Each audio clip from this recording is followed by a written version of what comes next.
What's this feature that I don't have access to?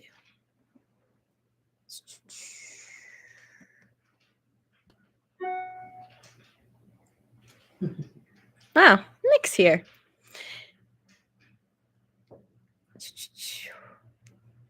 I wonder. Okay, hold on. I don't think I can share my screen. This is a. I don't know how I'm going to do that without sharing my screen. Do you have OBS? What are OBS? What does that mean? I don't know. Nick, what are OBS? What's OBS? I don't know what OBS is.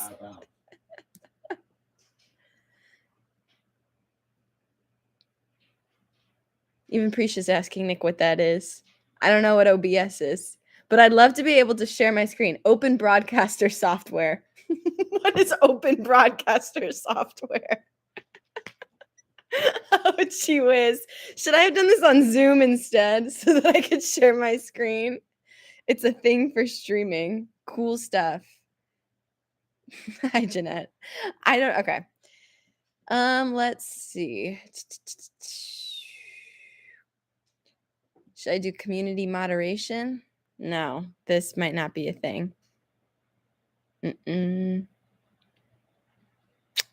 No. All right, let's see if I can pop out of, I'm going to pop this out of the dashboard. I sent them a link, Jen, so they have the link. Yeah, I've never heard of OBS either. Search it up. Twitch is better. So, okay, wait, can anyone answer the question? Is there a way on YouTube live stream, because I've never done YouTube live stream before, can you share your screen? Because I have a PowerPoint that I'd like to be able to talk through, but I want you guys to be able to see it. You know what I mean?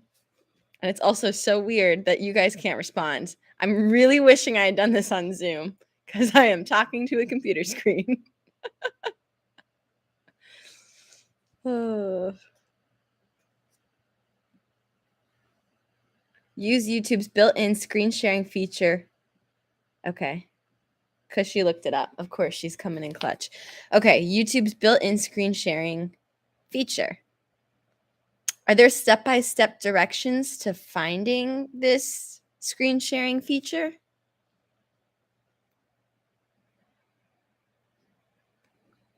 On YouTube. Search it up. Thank you, Nick. Appreciate it. All right. Let's see. To screen share with YouTube's built-in feature, just click the share screen option in the streaming dashboard. I feel so stupid. And I'm Gen Z. Technology's like my second language. So why is this not making sense? All right. If I go to edit, nope, it's not an edit. Okay. A pop-up window will come up that allows you to pick the screen or app you would like to share. Once you've picked the screen or app you would like to share, click share.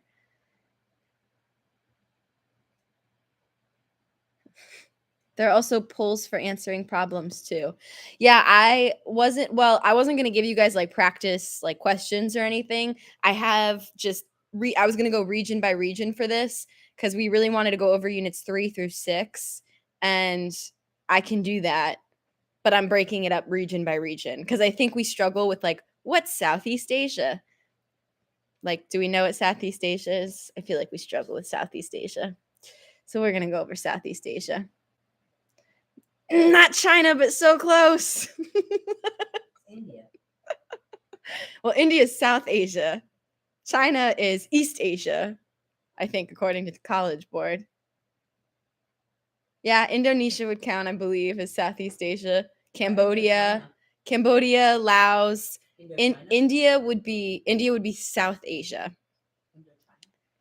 Indochina. I think Indochina would count. Yeah. Dr. O'Connor's here too. She's eating pizza across from me. Nope, not Australia. That's Australasia. We're so ready for this exam. It's okay. All right, if I go to All right, I'm going to read these instructions one more time about how to screen share with YouTube's built-in feature. Just click the share screen option in the streaming dashboard. Okay, that must be over here. This is, you don't have access to the stream feature. Manage.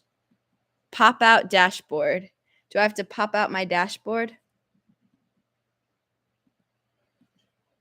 Nope, I don't want to share anything, and I don't want to add a stream marker. So then I'm still... I wonder if I could send you guys the link to this. It's like online school all over again. I know. That was my personal bad place. Okay, anyways, here's what we're going to do. I am going to send you this because it's a Google Docs anyways. And ignore the fact that no, here, there you go. Can you, all right, there, I shared it in Google Docs. Wait, no, that's the wrong one. We're not doing name the effects. Ignore that one. That's for tomorrow and or Sunday. Ignore. I'm going to delete that. Can I delete it? There's got to be a way for me to delete my own thing. Remove. I just removed it. Perfect. Okay. Here we go. There you go. There is the presentation. That one. So if you want to follow along, open that up. I am going to follow along too as I just talk through it. I'm going to pop out the chat so that you guys can ask questions if you have any questions. But I'm going to just literally walk through slide by slide. We might not get through all 102 slides, but we'll do the best we can. And some I don't feel the need to go into like too much depth about because we have some stronger knowledge on. I just wanted to go over areas that I think that we really, really need help with. All right. Lucky goes, it's okay, I have time. Man, do I feel cool doing this on a Friday. All right. So the very first slide. So AP World History, quick review. Quick is 102 slides, if you consider that quick. So Jeanette has her notebook out and everything. So does Lucky. All right. So the first slide, AP World exam format. We've gone over this 1,002 times. You have notes on the exam format. We have literally taken notebook notes. You have done fill in the blank notes, but I will go over it for the umpteenth time, exactly what you're going to see on exam day. Multiple choice, SAQ. And now that you guys have taken to the actual mock exam, you know, for those of you that did the score calculator too, the multiple choice, we're aiming to get more than half of those questions right. Okay. So that's also why, like, when you guys take, like, at the beginning of the year, especially, you were taking the multiple choice tests and you guys were like, we're failing with your C's and your D's. That's good. Okay. That's what we're kind of shooting for on this exam. Because remember, it's college level. So we're just trying to get as many multiple choice questions right as we can. Okay. Nobody's expecting you to get all of them correct. If you do, that's amazing. I'll probably cry tears of joy, but we are just aiming for as many as you can get. So, yes, D's do get degrees, but we're not talking about D's. We're talking about getting 5s or 3s. And we're good with 3s too. So part B of this section is SAQs. And if I can give you any advice, it would be get good at SAQs, and going on to the next slide, get good at DBQs. Okay. I said it in class today. DBQs are not scary. They are so structured that it's ridiculous. I have structured it as much as I possibly can for you guys. Use sentence starters, okay? Literally go into the DBQ being like, this is my topic sentence. So breakdown of the prompt with my first group, okay? Document blah, blah, says, describe it, okay? What slide are we on? We're on slide 3. Yes, and I said darn, Lucky. I did not use that kind of language. I said darn donut. Anyways, she said dam, but not the type of dam that, is water. But anyways, okay. All right. LEQ is not that bad, Luke. You'll be fine. Anyways, so looking at part 2, listen, for the LEQ, if you're freaked out by the LEQ, 2 things.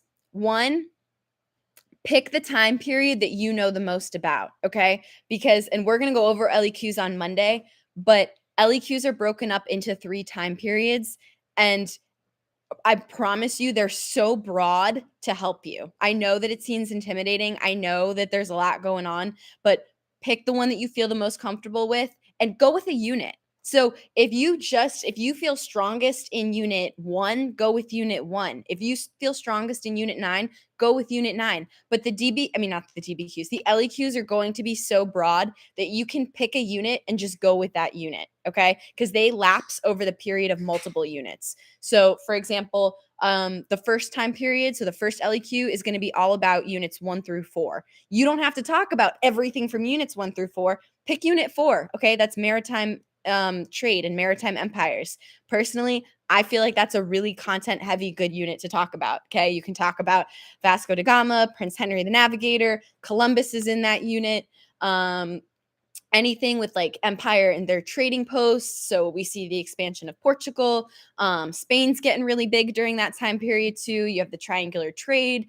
Unit 4 is really great. Also a good one to study as well, because I promise you there will be writing prompts that relate directly to unit 4. It's too big to not have writing prompts directly related to it. If you're trying to figure out what units to study the most, like at this point, we still have time. Okay. We still have some time. But if you feel like you're cramming, units 3 through 6, those are the heavy hitters.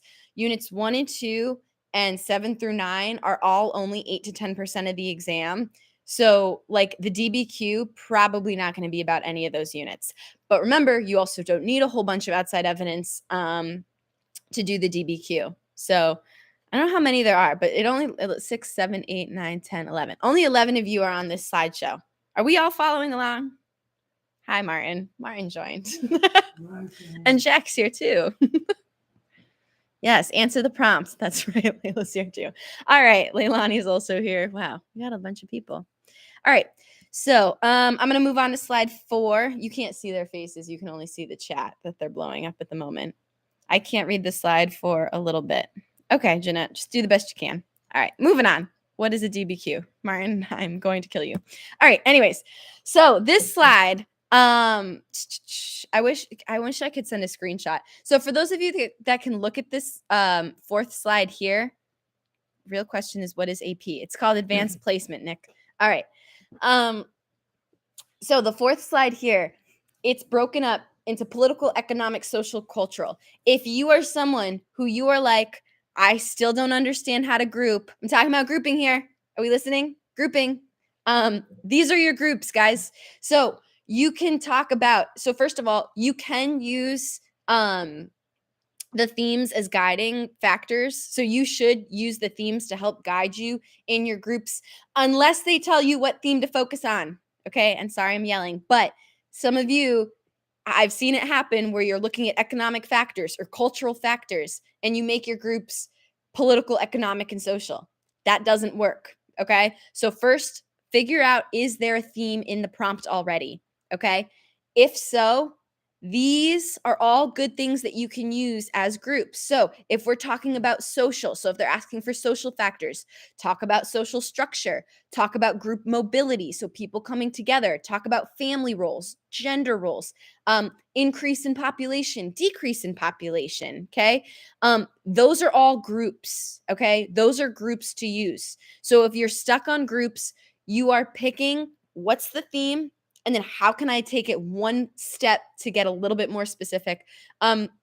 Use your bookmarks too. So your bookmarks have all your themes on them, and they're broken down by what those themes include. So under political, it has like not weaponry. Under political, it has like bureaucracy. It has leadership. Technically military. Military can be used politically, but military also could be technological because you've got weaponry and all that stuff as well. So taking it one step further to talk about expansion, to talk about decline. They love to talk about bureaucracy. The College Board loves bureaucracy. Technology, state control over business, public participation. So this slide here, looking at slide 4, those are all types of groups you can use. And if you're still stuck on what the themes include, these are what the themes include. Okay. Bookmarks, Sanvi. The bookmarks that I laminated and gave you all at the very beginning of the year. Do we remember those bookmarks? Where is the slide? Martin, it's in the chat. If you scroll, I'll send it again. We're going to do a Zoom next time. I can't.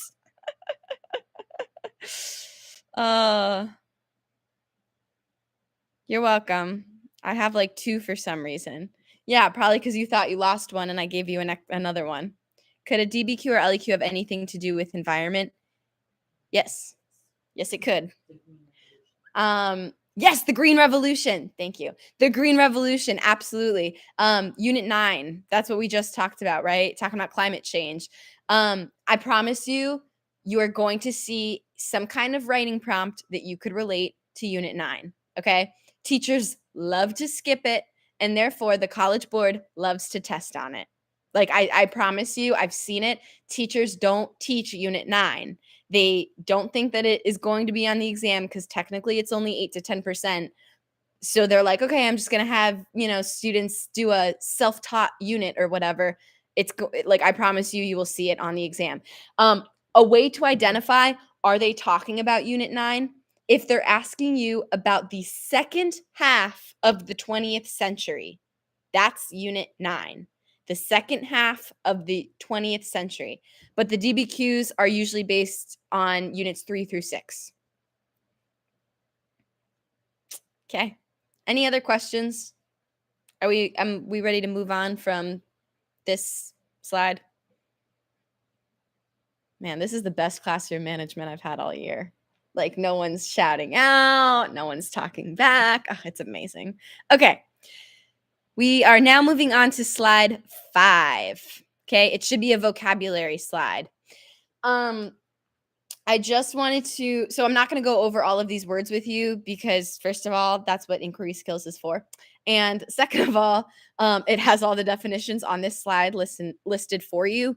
But syncretism, please know what syncretism is, okay? Blending or coming together of religion, but it can also just be culture in general. Syncretism doesn't have to relate to religion specifically, okay? Patriarchy. The opposite of patriarchy would be matriarchy, okay? So if you live in a patriarchal society, you live in a male-dominated society. If you live in a matriarchal society, that is a woman-dominated society, okay? Suffrage too, I see a lot of kids mess this one up. Suffrage is not suffering. Suffrage is the right to vote, okay? So women's suffrage, that's women's right to vote, not women suffering, okay? Just want to be clear about that. Secular, non-religious, to kind of go back to that. Moving on to slide 6. Diasporic communities. Please know what those are. Diasporic communities, they are generally related with trade and merchants. So as merchants are going along, like the Silk Roads, for example, or they're traveling in order to trade, you see what pops up is what we call diasporic communities. Okay, they're just scattered populations. They come together. They're very similar. Think of them as like enclaves. Remember how we talked about enclaves? So enclaves are groups of people that come together in a specific area, right? So like Chinatown, for example, in New York City, that would be an ethnic enclave.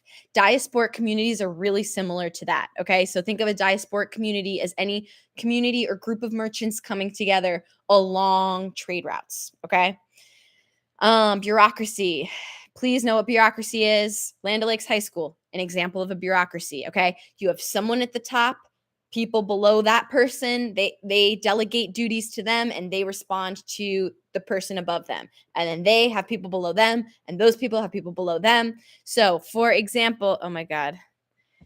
You got to stop, Jen. It's true. Hold on. Nothing. I'll tell you later. All right. Anyways, so going back to bureaucracy. So if you were to think of Land O'Lakes High School as a bureaucracy, you have the principal, right? Mr. Mellon, he's at the top. Underneath him, you have assistant principals. Underneath the assistant principals, you have teachers. And under teachers, you have students. So it's the same thing, right? In a government system, you have someone at the top, they delegate things to people below them. So feudalism would be an example of bureaucracy. Okay. Any questions, comments, concerns? I'm going to move on to slide 7. It's just more vocab. Looking at slide 7, I don't think there's anything on here that we've really like messed up or had hiccups with in the past. State just means government. So if they're asking you about state power, they're asking you about government power. Okay. So if you see the word state, it's telling you that the theme is political. All right. Oh my gosh, more vocab. Okay, last one. This is, I'm looking again. Fragmentation. We did talk about fragmentation a lot. So every time I think of fragmentation, I think of the Abbasid Caliphate. So in the Abbasid Caliphate, there was fragmentation. That's like one of the key concepts that we've hit upon. Again, fragmentation is just the breaking apart. So when you see an empire breaking apart. All right. So I am looking at slide 9 right now. I'll give us a second in case you've fallen behind. We're looking at slide 9. It should look familiar. It's a whole world map. This is the very first quiz that we took. Should look familiar. How many slides are there? There's 102, Martin. 102 slides. Okay. So they are not on the exam going to give you this map and ask you to fill it out. However, conates be fragmentation. Yeah, I could see you arguing that cons could be an example of well, not if they're all within the not if they're all within the Mongol Empire. Do you see what I'm saying? So if they're all within the same empire, Jack, that would not be fragmentation. That would actually be bureaucracy because you have one Khan, and then underneath the Khan, you have people that respond to him, and so on and so forth. Fragmentation, though, would be, for example, the Ottoman Empire experienced fragmentation in the early 1900s when places like Egypt tried to start to gain independence. That's fragmentation. So fragmentation is like the breaking apart, not necessarily delegation. I wouldn't get those two confused. All right. So looking at this map, again, this map is helpful not to have memorized, but so you know if they are asking you in East Asia or South Asia or Southeast Asia, what countries you can and cannot talk about, okay? So if they're asking you about South and Southeast Asia, do not talk about China. That would not get the point, okay? Let's see, what's another? The Americas, okay? They will specify Latin America, North America. They likely will never ask you about North America. They do not care about the US because they know that you are going to take AP US history. That's when they're going to ask you about the US. They are not really going to ask you about the US in world history. They will ask you about Europe, but in case you have not noticed, this class is very heavy on Afro and Africa, Asia, and the Americas, but the Americas more so once Columbus gets there. For some reason, the College Board does not pay as much attention to like the Aztecs and Incas pre-Columbus, but when studying them, what I would look at is changes. So good background knowledge to have is like what did culture look like? So for example, knowing that the Americas practiced a lot of polytheism, so that way you can explain change that happened once they were exposed to, European settlers. So you can talk about how they were introduced to monotheistic religions. So we moved from polytheism to monotheism.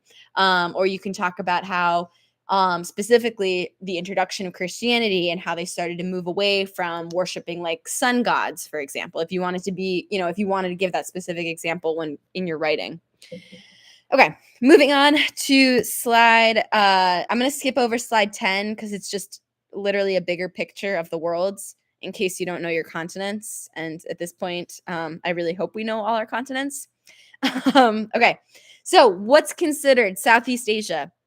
If you're looking at slide 11, which I'm on slide 11 right now, all of these countries are Southeast Asia. And if you notice, next to the country, they also have listed the actual the colonizers or those that imperialized those countries. So, for example, the Philippines, you have the Spanish occupy the Philippines. Indonesia is occupied by the Dutch. Malaysia is occupied by the British. Vietnam, Laos, and Cambodia are all occupied by the French. That's also they're called I believe is it French Indochina? Is that what they call it? Jen, do you remember? It's Indochina. Indochina. Yeah. So Cambodia, Laos, Vietnam, those are all referred to as Indochina when they're all being colonized by France. Okay.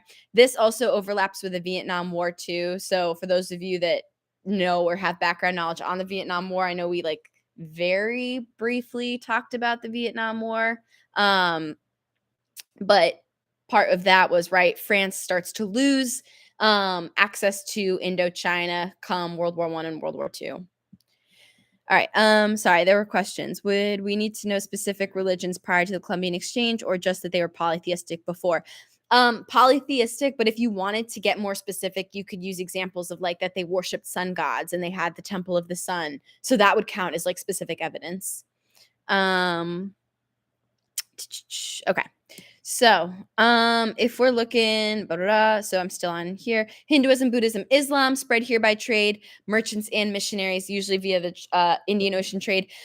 For those of you that took the mock exam, if they're asking you about how trade impacted culture, you have to speak about both.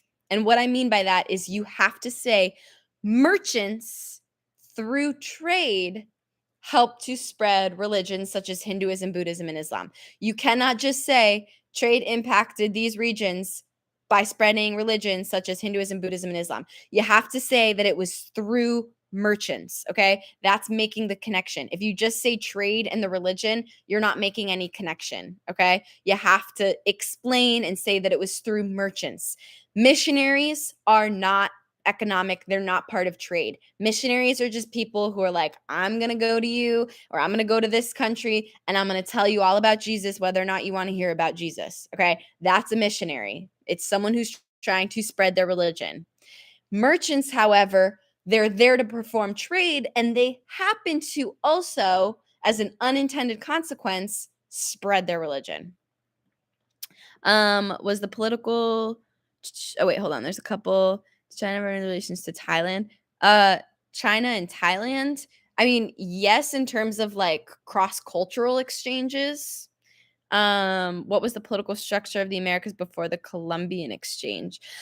So if we're looking at, they did have a type of bureaucracy. So when talking about like the Incas, for example, the College Board loves to use texts from like Inca road building. And part of the reason why they like to do that is because it's an example of effective bureaucracy. Okay. So they have like the Incan ruler, and he is able to get people to all, to perform this whole road building. So that would be an example of bureaucracy because he delegates responsibilities to other people. He tells them what to do, they do it. Okay. So, yes, they did have government structure. So they had a ruler, they practiced bureaucracy. They also, I believe it was also, they had a lot of theocracy as well. So religion heavily influenced their government as well, which is why you see a lot of human sacrifice in the Americas before Columbus. You also see a lot of just like worship. You see, again, the temple of, it's the temple of the godson, or no, the temple of the son of God, or something like that.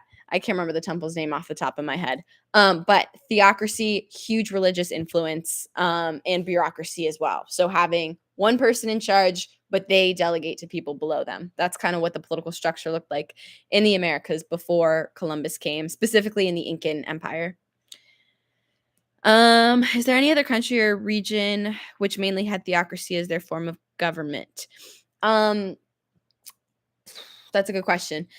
There are. So I know that in Africa, like before we look at like before we look at the triangular trade or the transatlantic slave trade, and before imperialism, I mean, Africa at that point has thousands of different communities, and I am sure that theocracy was practiced somewhere, but there is no specific example of theocracy that you need to have other than just knowing when it comes to the Americas, they practice theocracy, but they also practice bureaucracy as well.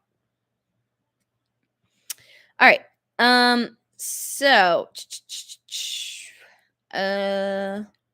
Luke said the caliphates. Yeah, that would work too. I could see that being theocracy as well, because if they're forcing you to be a religion, although forcing someone to practice a religion under the government doesn't always necessarily equate to theocracy. It can just be religious intolerance.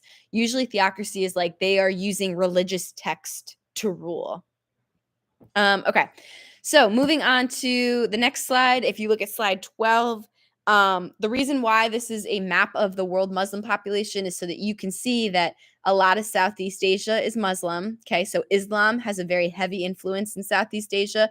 It has a heavy influence in Northern Africa. And then you also see a heavy influence in the Middle East. So if you're looking at the spread of Islam, talking about how it spread throughout the Middle East, it spread to India, it spread to Northern Africa, and it also eventually ends up spreading to Southeast Asia as well. Okay. So that would be a great example. If you're talking about the spread of religion, you can name the religion Islam, name the location where it's spreading, which would be Northern Africa and Middle East. All right. So moving on to slide 13, looking at Southeast Asia. So this is a whole bunch of information. I've kind of highlighted the Dutch East India Company and the British East India Company because both of those are, again, Unit 4. They're coming in from Unit 4, and they're really good key terms to know when it comes to Southeast Asia, okay? So the Dutch East India Company and the British East India Company, they're the same thing, just different places, okay? So we've talked in depth about Britain and India in class. That's the British East India Company. The Dutch do the same thing, though. Okay, so don't forget about the Dutch. They also colonize. And at this point, too, this would be an example of economic imperialism before it expands to political imperialism. Okay, so before the British are like, hey, India, we're going to control all aspects of life. They start with just trying to control the economy through the British East India Company. And it's an example of a monopoly. Okay. They are monopolizing the economy in India. Everything goes through them. I'm going to go back. Is that map from now? What do you mean, Sanvi? Is it from now? So the map that we just looked at that's how the College Board breaks down the regions. So that map is to show you what do they mean by Southeast Asia or what do they mean by East Asia? Because they're not just going, you've seen prompts. They don't tell you like, hey, these are the country names. Oh, you mean the Muslim one? That's a good question. It doesn't have a date on it. That makes it super iffy. What on earth? Where's the date? I'm going to say that it is a more modern map, but I don't know the year. Okay, so moving on to Southeast Asia. This slide is really good for specific examples. Okay, so when talking about economics, right? You can talk about the trade of cinnamon, nutmeg, pepper. Okay, so they had goods like those, spices. Okay, remember, a lot of European countries start to explore and they start to go out because they want access to spices. Okay, that's how a lot of them end up in Southeast Asia, unless you're Columbus and you have no idea where you're going. Let's see what else. Is there anything specifically on slide 13 that we wanted to talk about or go over?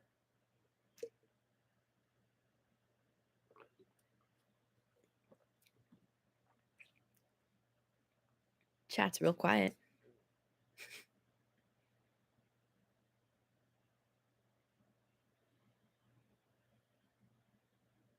All right, I'll take that as a no. Oh, yes. What are the questions? Ask the were there any political exchanges in the Indian Ocean trade? So, what I would argue about the Indian Ocean trade is that they don't have, I wouldn't call them political exchanges per se. So it's not like, hey, we're going to introduce you to this type of government structure if you show us how to have this type of government structure. If you're asking about the political impacts of the Indian Ocean trade, what you see is countries are able to expand. Okay. So, for example, countries like Portugal, they're able to set up trading post empires. And even though, yes, that's economic, we know that they use these economics to eventually expand politically. So, trading post empires basically are utilizing Indian Ocean trade to then segue into political imperialism or political power. So they're using all this accumulated wealth, right? And eventually making these countries economically dependent upon them so that they can continue to rule over eventually all aspects of life. So like that's what Britain does, for example, in India. Sorry, I'm just going to readjust here. That's what Britain does, for example, in India, where they start out as the British East India Company, but as they're dominating the economy, they are also then able to start to dominate politics because they're collecting tribute, they're collecting taxes. Okay, when you start paying taxes to a country, is it economic? Yes, but that's political. Okay, even though you're paying money, you're paying to the government, so that's political. So political impacts again, yes. So does that answer your question?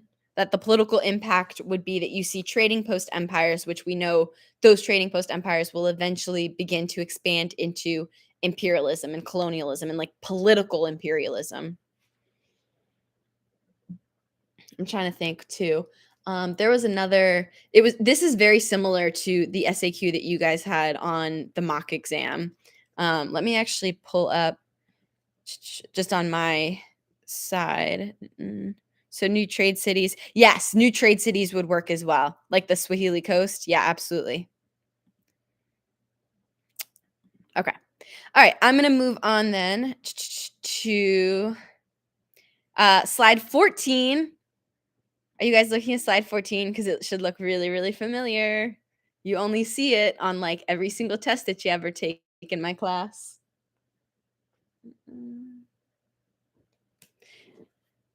So what you're looking at slide 14 is the Angkor Wat. Yes, exactly. Oh, thank you, Lucky, for following along. So the Angkor Wat, right?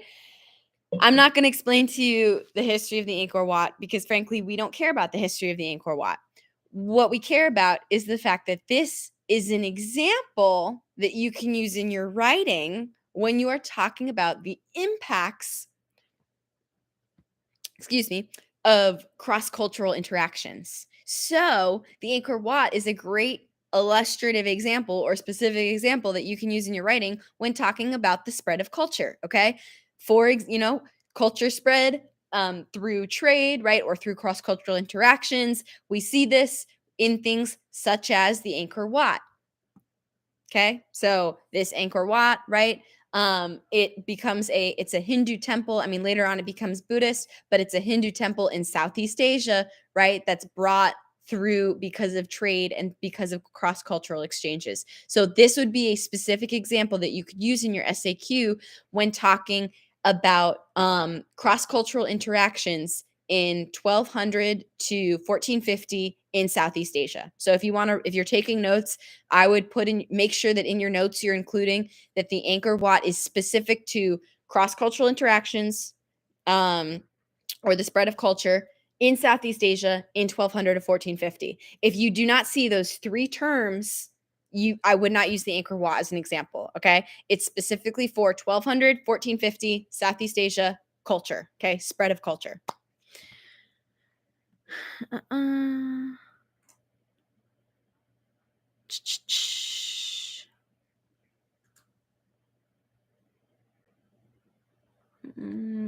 Could the Taj Mahal be argued for this point in South Asia at least?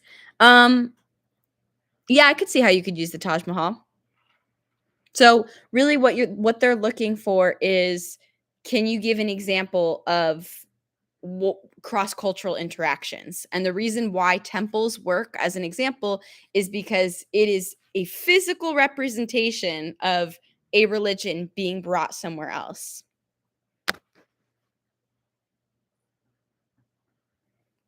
All right. So I'm going to move on to looking at slide 15 and East Asia. So when you look at what is East Asia, it would be considered Mongolia, China, Korea, Japan, Taiwan. Okay. Korea, both North and South Korea. The important one here, China. Okay. That's the one that we have talked the most about. Japan as well. We've talked a whole bunch about Japan. Korea, we've talked about the Korean War. Taiwan and Mongolia come up occasionally, but I think the safest bet to go with if they're asking you about East Asia is to pull from your knowledge of China. I think that is what we are strongest in for sure. This is also the Silk Roads. Okay. So if they're asking about, again, 1200 to 1450, what do economics look like in Asia or specifically East Asia? This is where you start to talk about the Silk Roads. Okay, so if you move on to, I'm going to skip over slide 16 because it literally is just an example of that. It's just showing you where Japan is on a map. Moving on to Japan quick facts. So Japan, we have talked about the Tokugawa shogunate. That is like early Japan. I don't anticipate them asking you any specific questions about the Tokugawa shogunate, but it is good background information to have to know that that is also an example, right, of bureaucracy being used in Japan, and that they're a very closed off country prior to the Meiji Restoration. Okay. So before the time period of industrialization, Japan is very much like closed borders. So they do have some influence. So they are influenced to some degree by China. So they do have some Confucius influence as well. Might they ask about pre-Tokugawa shogunates or just them? They're not going to ask you about anything prior to 1200 because that's where the curriculum starts. So it used to be that AP World covered from dirt to modern day, but now we only do 1200 to modern day. You can, if you're gonna review things from before 1200, I would do it only to like increase your background knowledge, but they're not going to ask you, like, none of the written prompts are going to have a time period from before 1200. Okay, so this whole slide, if you're looking at 17, it's set up like a timeline. So right, you've got the Tokugawa shogunate. After that, they kind of go into industrialization. You have the Meiji Restoration, where remember that's state sponsored. So it's the government in Japan being like, hey, we're going to industrialize, folks. Whereas in other countries, right? So in places like Europe or places like the US, industrialization is happening from the people. It's from businessmen. It's from workers. Okay. So it's really from entrepreneurs. They're the ones that are spearheading industrialization.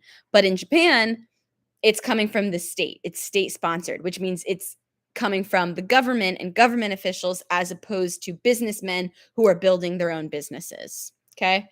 They're trying to keep up with the times. They really don't want to fall behind Europe, and they're trying to kind of also become a Western power because Japan's recognizing that, remember, we talked about the global shift to power. We're moving away from Asian power to Europe is becoming more of a global power.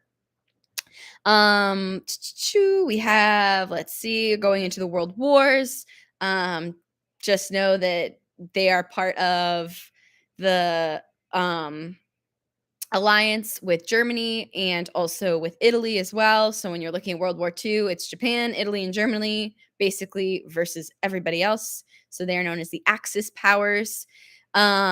When you're talking about the atomic bombs, okay, so if you do happen to bring up the atomic bomb somewhere in your writing, I would use that less so to talk about Japan, even though that is obviously where the impacts lie. But I would use that more as context for the nuclear arms race when going into the Cold War. Okay. And then the very last point, even though they are on the same side as fascist leaders like Germany and Italy as well. So you have Hitler in Germany, Mussolini in Italy. Japan's not considered fascist because it's a military coup essentially that's happening in Japan. Okay. So please do not use Japan as an example for communism or for fascism as well. What time period is it in Japan right now? What do you mean, Gavin? Like, so this slide is going through like 1200 to modern day Japan. So this slide, Japan Quick Facts, just goes through Japan throughout all of the years that we have covered. All right. Moving on to slide 18. Yeah, this would just be an example too. If you wanted to use an illustrative example, this would be an example of a Buddhist. Is the slideshow posted? Yeah, the slideshow is in the chat. If you want to scroll up, I can also just here copy, paste. There you go. And I'm looking at slide 18. This temple, again, would show the spread of Buddhism. Okay. So this would be an example. And these images are both, they've both come up on the AP World exam before. They're an example of Buddhism. Okay. So in Japan, you see Buddhist temples being put up. So if you see any of this, think Japan, think Buddhism. 19, looking at China. Moving on, looking at slide 20, China kind of quick facts. These are all for those of you that did the bio work, which hopefully we didn't just blow off, even though I wasn't there to actually watch you do any of it. A lot of these were on the key term sheet. So it was like, what do you remember about this word? Or what's the first thing you think of when you think of this word before going and looking at your notes? These are all related to China. Okay. China is one of the big hitters in Unit 1. A lot of these goods, not a lot of these goods. Sorry, I'm reading luxury goods on the slide. A lot of these key terms come from Unit 1. Okay. So it's looking at the mandate of heaven. Okay. That's the whole idea that you get your approval from the gods. Okay. Or from God. And once you've lost that approval, you have lost the mandate of heaven. So you've lost the right to rule. Are you going over the study guides on Google Docs? No, I'm going over the slides that I have posted in the little chat. There's a Google Docs presentation. It's 102 slides that we're not going to get through all tonight. But that is what I'm going through right now to kind of go over region by region, because I think that we get confused specifically when it comes to Asia. So like, what is East Asia versus Southeast Asia? Mandate of heaven, Neo-Confucianism. So remember, Neo-Confucianism, that would be an example of the blending of religions, or specifically looking at how Confucianism came with Taoism or Taoism. They're the same thing, plus Buddhism. So this would be an example of different types of religions all kind of coming together and blending together to form Neo-Confucianism.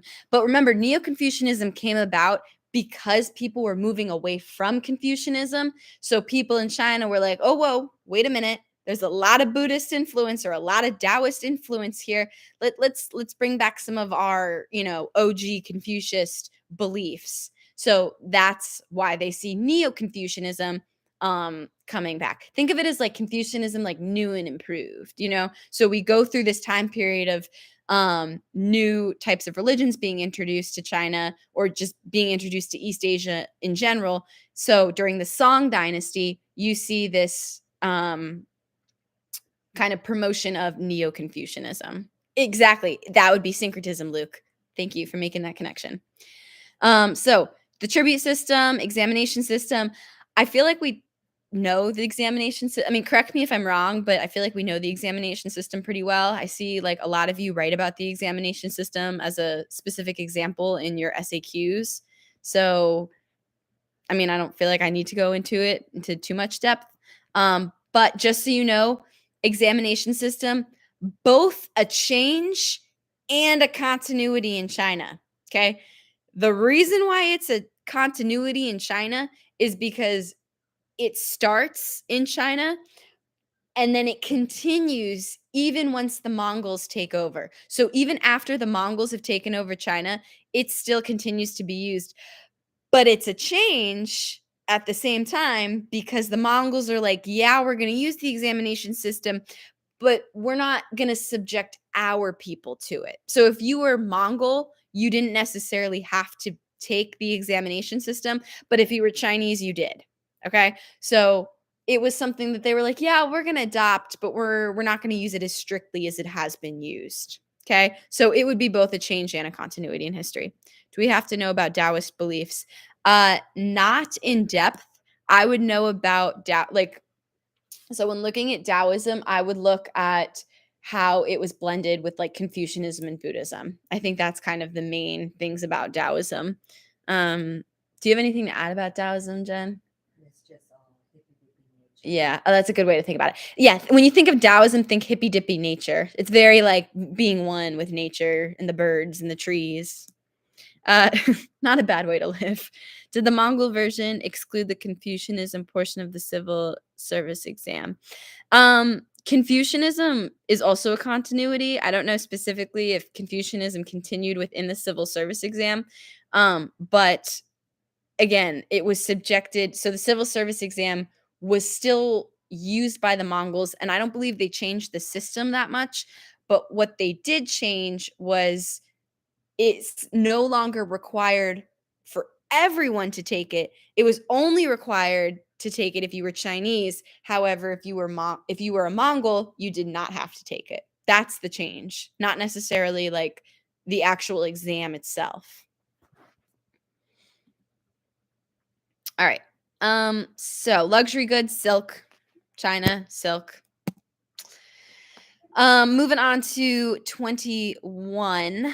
Slide 21. This I think is also something that we are stronger in when it comes to content knowledge, because this is just like the most recent stuff that we've looked at. The Opium Wars, the Taiping Rebellion, the Boxer Rebellion. These would all so also just to be clear, I would not talk about rebellions and revolutions interchangeably. Okay. So when you see people rebelling, it's usually they are trying to change a specific thing. Okay. So in this, I mean, the Taiping Rebellion, like, yes, they're mad at the government. But for example, the Boxer Rebellion would not necessarily be like a revolution. So, like the French Revolution and the American Revolution, where they're trying to overthrow the government. Okay. Rebellions don't necessarily mean that you're trying to overthrow the government. It just means that, like, you are upset and you are trying to change something specifically, if that makes sense. But are there any questions about the Opium Wars, spheres of influence, Taiping Rebellion, Boxer Rebellion? So this would all be, let's see, what unit are we looking at? This is like global. No, I might be a little bit before global conflict, like unit 6, unit set, like bleeding into unit 7, because unit 7 is like early 1900s, but unit 6 is like, later 1800s. Any questions about, again, kind of second half of, or this later portion of China?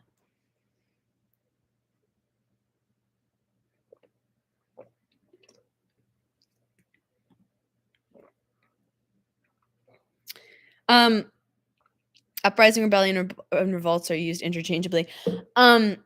Yes and no. So, like, okay, so what I'm thinking of is on the mock exam when you guys had that SAQ about revolutions, I would not have talked about like the Boxer Rebellion. Do you see what I'm saying? Like talking about the American Revolution or the French Revolution or the Haitian Revolution. So those are revolutions in which they are trying to overthrow the government. So these rebellions are not necessarily all in an attempt to overthrow the government, although with the exception of, I think, the Taiping Rebellion would be more aligned with that. All right. Would spheres of influence be political and economic? Um, yeah, I would say that it would be both, because remember, China being forced to open trade with Europe, um, that is economic like influence, or that's like economic superiority, but it also is political as well, because the reason why Europe has so much power too, remember, is because they are imperializing, especially if you're Great Britain.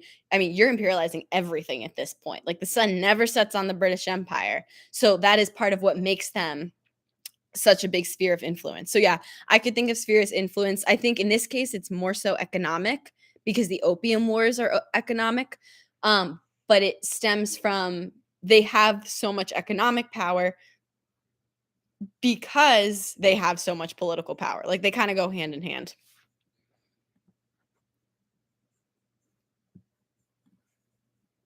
All right. So, moving on, if I'm looking at 22. So this again, this is more looking at units 8 and units 9. So this is where China is in terms of unit 8 and unit 9. Remember, this is where we see the rise of communism, okay? So China would be a great example to use when talking about communism.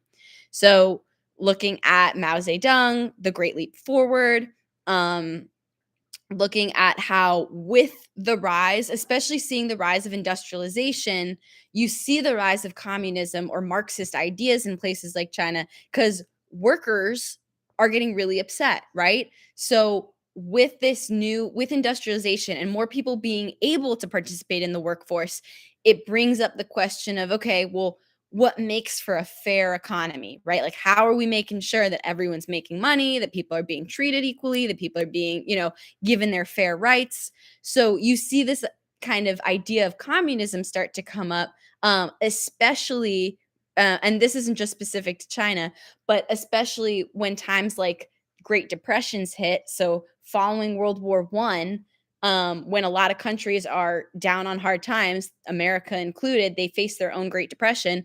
You see this rise in communism because it's a really nice answer to the economy's in rough shape right now. Well, what are we going to do? Well, let's hand it over to the government. Let them distribute the land equally. Let them make sure that everyone's getting paid equally, that everyone's contributing so everybody can benefit. Is today really Karl Marx's birthday? That's so funny. Huh. Who knew? He was born on May 5th. Cinco de Mayo, also known as Karl Marx's birthday. Also, Luke, did you have a question about the spheres of influence too? Because you put a question mark, so I wasn't sure if that's like a follow-up question. So you're right that it is economic, but I'm saying that it's they have economic power, but people who are involved in spheres, so like countries that are considered to be in the sphere of influence, also generally have political power. That's what I was trying to say. All right. Any questions when looking at China 1900 to kind of like modern day today?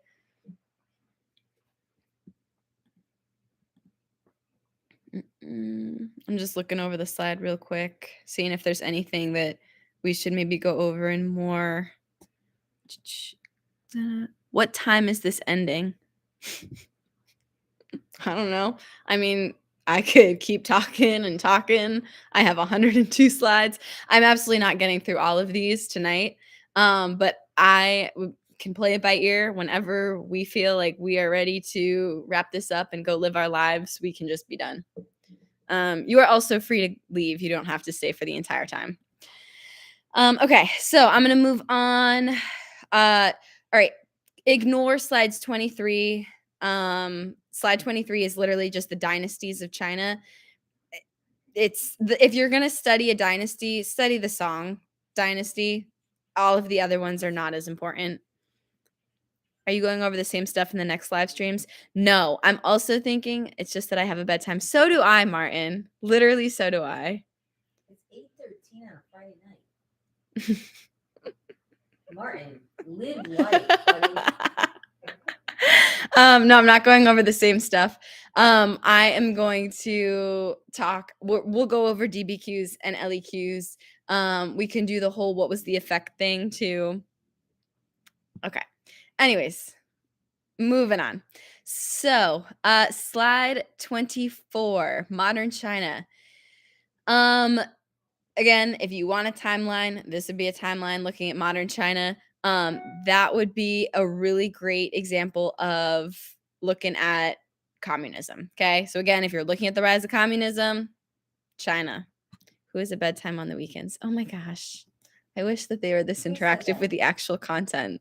They're all talking to each other about their bedtimes. I know. I want to know who said you started bedtime on the weekend. Jeanette did. I love Jeanette. And now Martin's feeling bullied. All right, moving on. Again, we're going to ignore slide 25 because that's talking about the Chinese dynasties.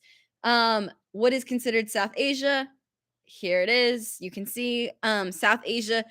talk about India. Okay, unless you know, I mean, Afghanistan, Pakistan, Nepal, India.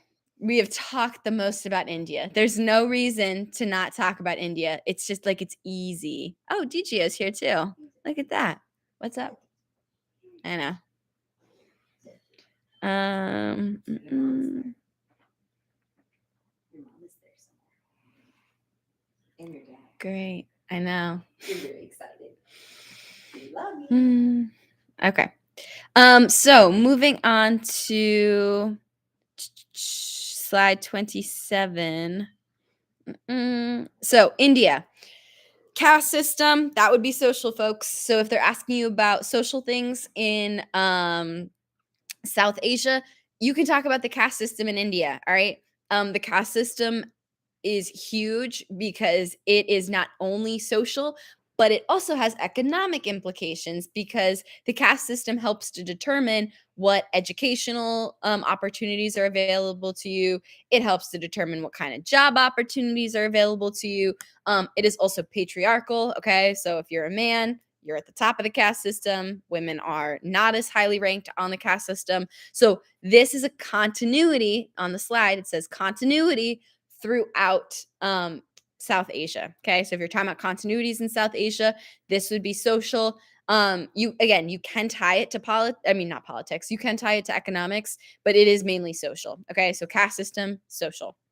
The Mughal Empire, land-based empires, Unit 3. The Mughal Empire is in India. So this is where Akbar the Great comes in. He would be known for religious tolerance. But please, please, please do not use Akbar the Great just by himself as an example of religion or religious tolerance in South Asia. I've seen us do this before where you have an SAQ that's talking about like to what extent was, religion practiced in this region or to what extent were they religiously tolerant. Just saying Akbar the Great isn't enough. You have to say something that he did, right? So talking about how he's trying to create divine faith. He's trying to unify the country. He tried to make his own religion, incorporating all of these other religions. Okay. He's trying to bring people together. So that would be an example of how he is religiously tolerant, not just that he is religiously tolerant. Which is the opposite of syncretization. Just had a good bunch of dinner rolls, 8.7 out of 10. I want dinner rolls. You can't be a clergyman if you're born an artist. Exactly. Also, who is Lorem Ipsum? I don't know what your screen name is. What's the deal with Sikhism? Because I was under the impression Akbar created that. So, Sikhism would be another example, right, of like syncretism. Okay. So I would consider Sikhism to be, I guess, a more I don't know if religiously tolerant because it is its own religion, but it's incorporating like Hindu ideals with other religious ideology as well. So Sikhism would be an example of religious syncretism. Yeah, that's what I was wondering too, Jack. I'm not sure who it is. Okay. Anyways, moving on. Oh, it is Leaf.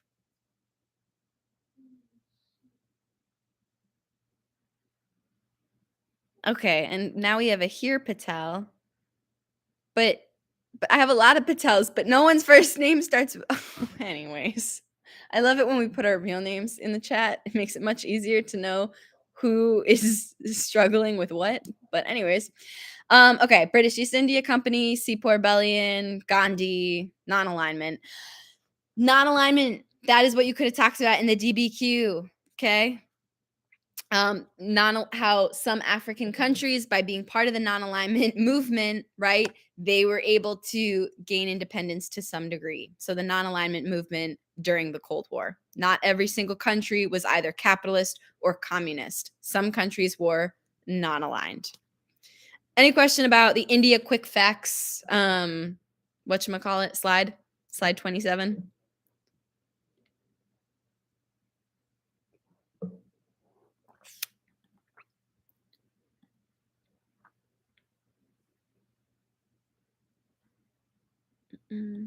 Oh, outcome of Sepoy Rebellion? Not successful. I mean, it's a nice attempt, but like it says on the slide here, Britain took control of the British East India Company after the Sepoy Rebellion. So it was a great attempt at like the Sepoy Rebellion is a great example of responses to imperial powers, but it ultimately fails. Most responses to imperial powers fail. Okay. Um, but that would be a great example to include if you're writing about how indigenous communities or how communities responded to imperial powers during the time period. So talking about the Sepoy Rebellion that happened in India, but it was not successful. And like Luke says in the chat, it eventually leads to after the Sepoy Rebellion, Britain's like, okay, cool, we're just gonna like politically rule over India, period. All right. So I'm going to move on to looking at slide 28. This is a great timeline of India, even though you all have made 9 different timelines for this class. I need a ton of help with probs the last 2 to 3 units because I didn't do well with politics once they got into world wars and cold wars. My motivation died. Motivation died. That's sad. Okay. What about politics in the second and the last 2 to 3 units? So that's interesting because the last 2 to 3 units are extremely political. The last 2 to 3 units are, well, globalization. Globalization is just basically like, I don't want to say I don't want to say we're all like singing kumbaya because that's definitely not the case. But globalization is just, hey, everyone is sharing now. You know what I mean? Like you have the internet, which makes information really readily and easily available. You have the increase of pop culture. So you have the modern Olympics. So everyone's starting to participate in sports. Soccer would be an example of a sport that is now part of globalization. It's spreading throughout the world. Looking at reggae music, so music coming from Jamaica, K-pop, Korean pop music. Okay, that would be an example of globalization. In terms of what politics is doing, though, in globalization, you see an increase in things such as like global what's the word for it? Organizations, global organizations. So such as like the European Union. Okay. That would be political. You're seeing like countries unionizing or countries coming together with representatives to try to make sure that, hey, with this new globalization coming about, right? We have these international businesses. So we need ways to regulate. We need ways to make sure that everyone has equal access to trade and economics. So that's where you see politics start to come in because you have like the European Union, you have the United Nations, right? Trying to prevent war. You have the failed League of Nations. That would be political as well. All these nations coming together being like, hey, we're going to send a representative and we're going to try to like promote peace together. League of Nations doesn't work out. The UN does, though. So the United Nations is still around today. So that would be political in modern day. um,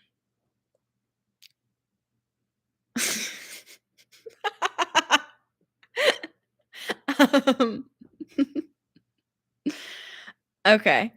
Unpopular opinion, but Unit 3 was the best unit. I don't think that is an unpopular opinion at all. I think it's I agree with you. I think it is a very good unit. There's no way that's actually Lofgren. Okay. I'm thrown off now. Oh boy. All right, I've kind of strayed away from the slideshow. All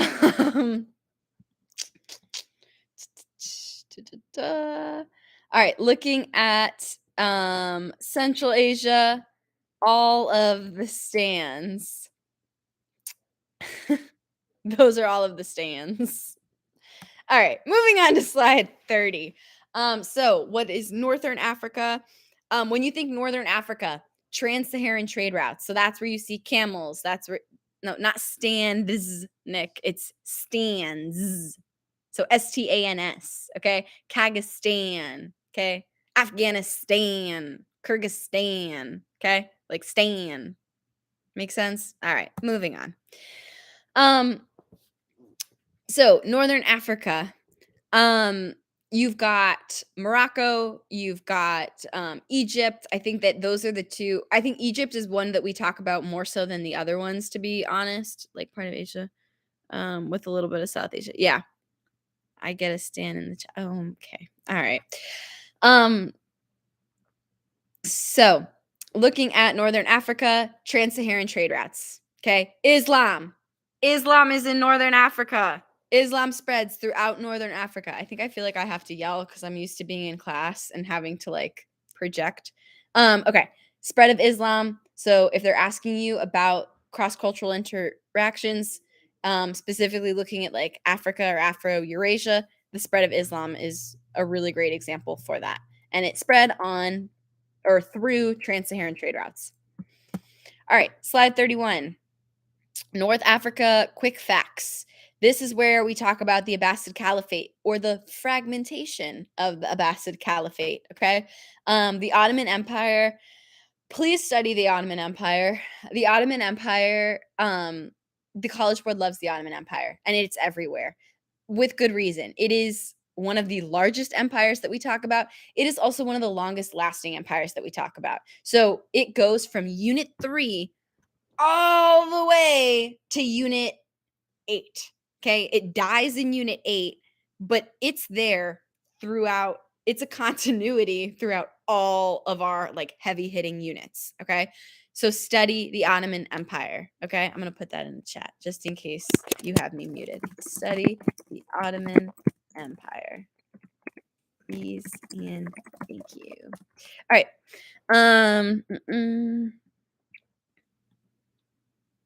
Yes, Prisha. All right. Why? What do you mean why, Martin? Because it was the biggest, it's one of the largest empires, and it's a continuity throughout all of the units. So you can talk about it if we're talking about Unit 3, Ottoman Empire, Unit 4, Ottoman Empire, Unit 5, Ottoman Empire, Unit 6, Ottoman Empire, Unit 7, Ottoman Empire, Unit 8, decline of the Ottoman Empire, but still the Ottoman Empire. Well, actually, no. Unit 8 would be Cold War and decolonization. Unit 7, I lied. Unit 7 is where it dies. Global conflict. End of World War I, no more Ottoman Empire. Well, it only covers the end. That's the issue.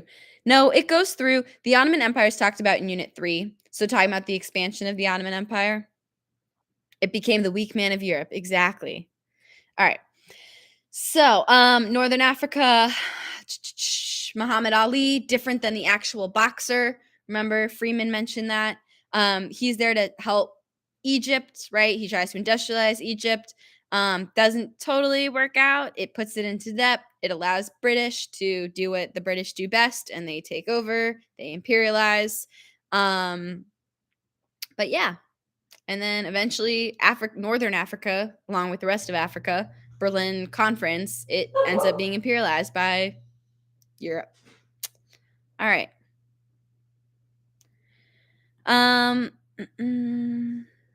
Is a great starting point to write about religious tolerance. Yes, why would it be a good starting point to write about religious tolerance? Does anyone know why it would be a good starting point to talk about different religions being practiced? What do they have? Starts with an M. Millets, exactly. Thank you, Leaf. All right, moving on. Oh boy. West Africa. Whew. West Africa, huge. Okay. I would focus on the Mali Empire, Ghana. That's kind of where I would spend my time. Knowing Mali, knowing Mansa Musa. Yeah, what's up? They're also naturally. Those are what? Those African societies are naturally instead of patriarchal. Oh, yes. That's a good. Oh, they're matriarchal. Yes. That's another thing. A lot of these societies in Africa, O'Connor just pointed it out to me because it slipped my mind. This would be an example of where patriarchy is not really practiced. A lot of these are like matriarchal societies. So it's a lot of women. Like women have higher status when it comes to Africa. All right. What do you mean, what the heck is a millet? We went over millets. It's okay. It's a good question. They're like, what? So millets are essentially, think of them as like different like states or like little different like cities or communities, right? That were defined by different religions and different ethnicities within the Ottoman Empire. All right. So quick things. If you move on to 33, there he is, Mansa Musa, Ibn Battuta. Please, please.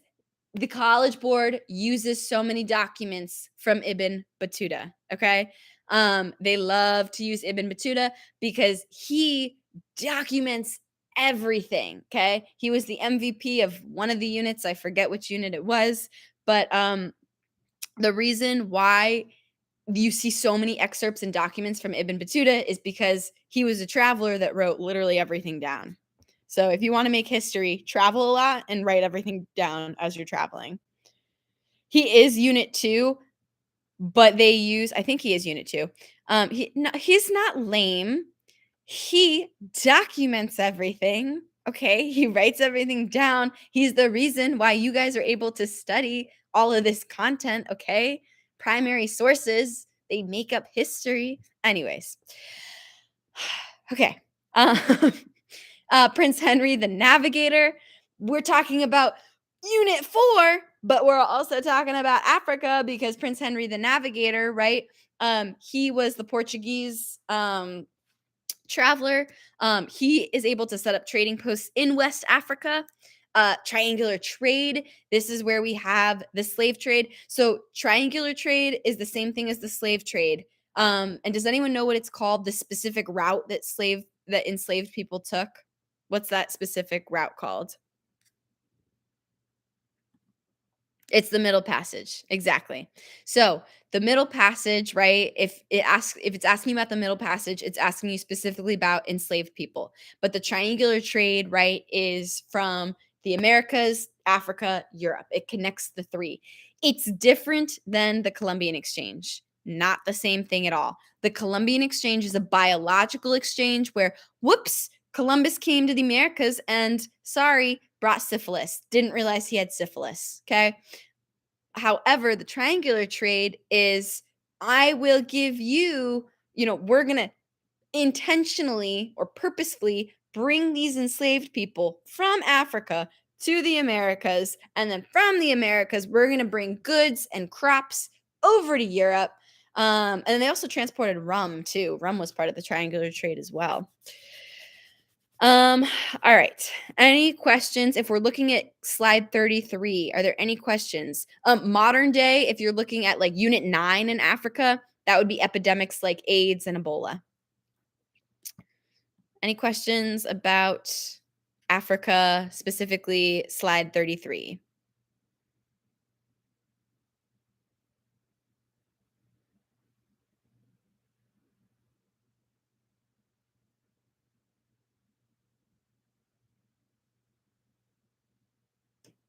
Okay, I'm going to take that as a no, and I'm going to keep going. So looking at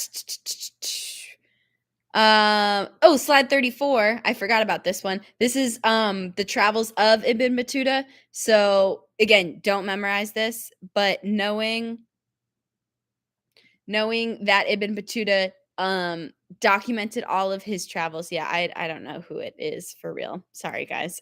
I would, at this point, if people are bothering you in the chat, just ignore the chat. All right. So 35 images. This image on the right, that is Mansa Musa, right? And remember, Mansa Musa spread Islam, gold. He's from Mali. He helped build Timbuktu. This is all like Unit 1, but Unit 1 helps set the scene, okay? Even though Unit 1 is not a very content-heavy unit, it's setting the stage for the entire course, and they use a lot of documents from Unit 1. Okay. So I'm pretty sure we've seen that picture on a test before, that image on the right. All right. All right. So 36. Portuguese exploration of Africa. This is a good map. Again, for those of you that are visual learners, being able to see. So from Portugal and Spain as well, they went down the coast of Africa, the western coast. This would result, right, in the spread of culture. This is also where we see trading posts come up as well. Any questions about slide 36, Portuguese? So again, this is unit 4. So even though, yes, technically a lot of this information is unit 1, this is specifically unit 4. Study unit 4. I don't know how else to say it. Study unit 4. Okay. 37, triangular trade. If you cannot remember specifics, know that from Africa, you have enslaved people. From the Americas, raw materials are going to Europe. And from Europe, manufactured goods are going to Africa. Okay. So, as weird as it sounds, Africa is like getting things out of the triangular trade. Okay. So, Africa is receiving manufactured goods. They are sending out enslaved people to the Americas, and then the Americas are sending raw materials to Europe. Okay, it's a little triangular trade. Not the same thing as the Columbian Exchange. Two very different types of exchanges. All right. Looking at Eastern Africa, again, we have not gone into depth. So I'm on slide 38. We have not gone into depth about all of these specific countries. If you want to look at specific countries, I'd look at like Ethiopia and Sudan. Those are like some of the larger ones. These are the Swahili city-states. So if you look at slide 39, the Swahili city-states, they're on the eastern coast, okay? So this would be an example of if you're getting a prompt about the Indian Ocean trade, you can talk about the Swahili city-states. Yeah, exactly, Leilani. So the triangular trade is facilitated, Columbian exchange is accidental. Any questions about if we're looking at East Africa?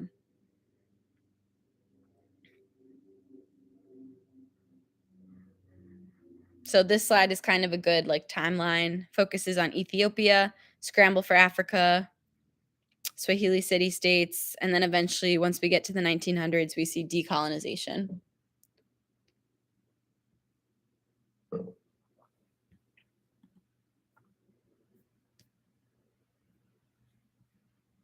All right. Is East Africa what to talk about with Indian Ocean commerce? You can. What they talk about, what they talk about with Indian Ocean commerce. No, so when they talk about Indian Ocean commerce, it's not just the Swahili city-states, but the Swahili city-states are major participants, or they're big like players in the Indian Ocean trade, because this is where you start to see like new culture coming about. So for example, the Swahili language, right? Swahili comes about because of trade during this time period. So as like if you're looking at the slide, Bantu plus Arabic, right? You have that blend and you get Swahili. So this is a great example of how you have diasporic communities, okay? And how you also have syncretism, okay? So things coming together because of trade on the Swahili city-states. All right. 40 Christian churches in Ethiopia. So again, this would be an example looking at Christianity or the spread of religion to parts of Africa, specifically in this case, Ethiopia. So spread of religion, you can talk about how Christianity spread to places such as Ethiopia through trade. Looking at 41, looking at Bantus. All right. Again, I would not, it's not about knowing everything about Bantus, but it's knowing about a little bit about how they're involved specifically in connections with others. So like cultural exchanges with others. They're also big into metallurgy. So they're known for their tools. So Bantus in Africa are really like, if you're studying Bantus, you're likely going to be studying artifacts. So you're looking at tools that were used for agriculture and stuff. They were really advanced in metal and metallurgy. All right. I'm gonna keep moving just for the sake of time. So slide 42, Oceania. Oh my gosh, I love this region, and I feel like we do not get to talk about it nearly enough. I'm biased though. I studied abroad in New Zealand, which is like, in my opinion, the coolest country. Um, but it is so overlooked. This is, if you're going to talk about Oceania, though, you're likely talking about imperialism. There's not much to know. I mean, there is, but in terms of College Board, they don't focus a whole lot on um, like the indigenous groups in these areas. So if you move on to looking at slide 43, I'm going to honestly go right past 43 because Polynesians, again, it's good background knowledge to have, but it's not something you need to go super in depth with. 44, if they're talking about the Caribbean, they're talking about Cuba, Haiti, Jamaica. I would focus on Haiti and the Haitian Revolution for this specific area. If you move on to the next slide, right, they are involved in the triangular trade system. So the Caribbean, even though, like, technically, yes, it's Africa, the Americas, the Caribbean is also still involved in the triangular trade system. Okay. Yeah, sugar. That's where sugar is coming from, the Caribbean. Okay. That's where all the sugar is coming from in the triangular trade. Let's see, what else have we got here? So in terms of the Caribbean, Haiti, the Haitian Revolution, okay? That is the only successful slave revolt. And it is led by Toussaint, okay? So he is one of the leaders in the Haitian Revolution. So this would be looking at is it unit 5 or unit 6? One of those is the revolutions unit. But when looking at the revolutions unit, I would look at the Haitian Revolution. It's a class-based revolution. So you have the lower class or the enslaved people overthrowing the higher class. Okay. So if you're talking about a revolution that had social impacts, the Haitian Revolution works for that one. Yeah, it's unit 5. Okay. Unit 5 is revolutions. Oh boy. Man. All right. Let's see, what else have we got here? Those are the 3 main. So the red key terms is what I would focus on. Okay. So plantation economies, sugar in the triangular trade system, Haiti, Toussaint, Haitian Revolution. Yeah, I got it, guys. Thank you. It was 5. Thank you. But glad to know we're all still awake and alive and following along because it really feels like I'm talking to myself here. Oh my God. Martin, don't even say unit 10. Let's hope there is never a unit 10 because 9 units alone, I mean, that felt like way more than enough. Okay. Are you really loving this review? It's hard to tell without your tone, but I'm loving it too. All right. Slave trade. It is. Yeah. All right. Slave trade.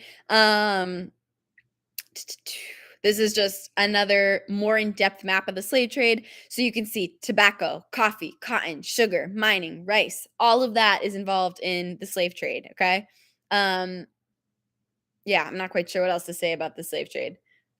You do not have to know the ins and outs of slavery. That is something that you will go over with Mr. Camp when you take a push.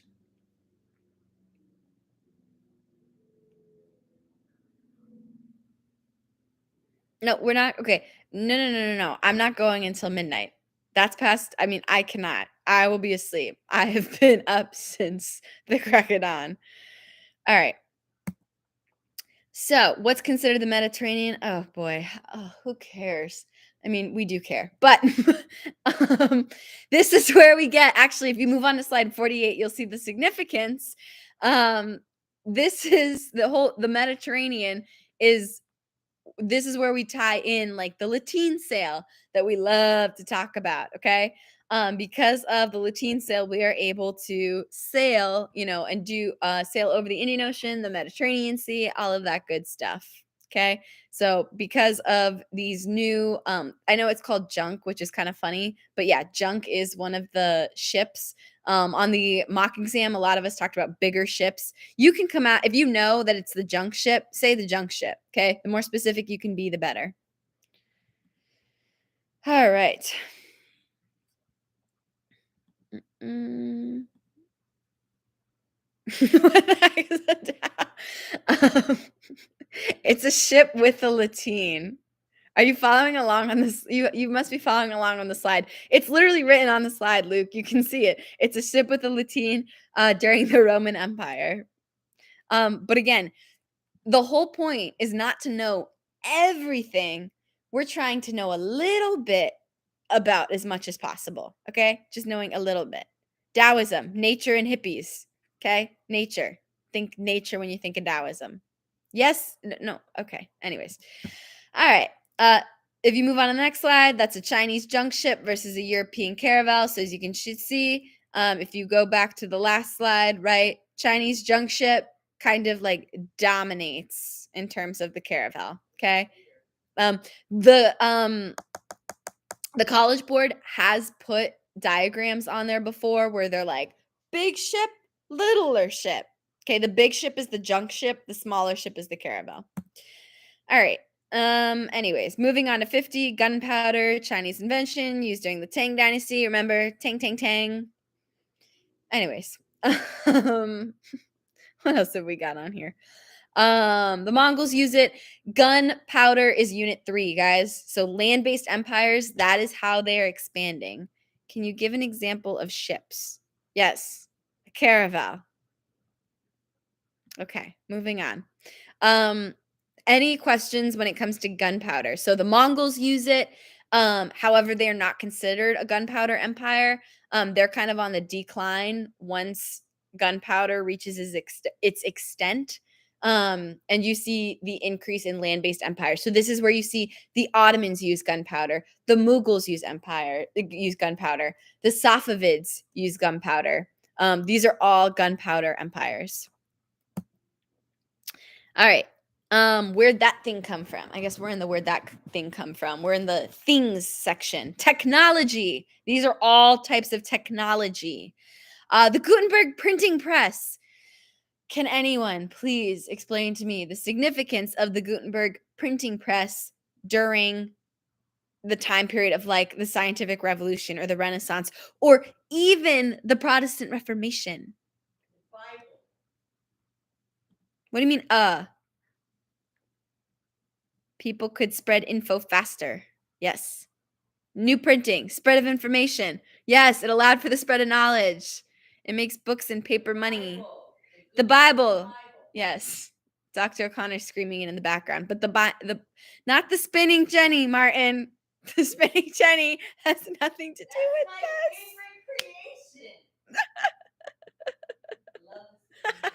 this. So the Gutenberg printing press was used to translate the Bible. Okay. It raises literacy rates. It's how people are able to interpret something for themselves for the first time. This is bad news for the church, okay? If you're the Catholic Church at this time period, you're probably not a fan of the Gutenberg printing press because now people can read and think for themselves. Okay? Thank God you guys have school. Consider yourself lucky. You can interpret text for yourself. You don't need me to tell you what things mean because you're able to hip it all on your own. Okay? Back then, people could not read and hip documents all by themselves. They needed someone to do it for them. Okay? Sad stuff. They would not be able to write their own DBQ, but lucky for you, you know how to read. So, anyways, going back to actual how Gutenberg printing press relates to history, though, the printing press helped to spread information. So that's why you see it's being used in the Renaissance, it's being used in the scientific revolution, it's being used to challenge traditional authority. So it's used to challenge like the church's authority. Okay. Any questions about the Gutenberg printing press? I feel like this is a very important illustrative example.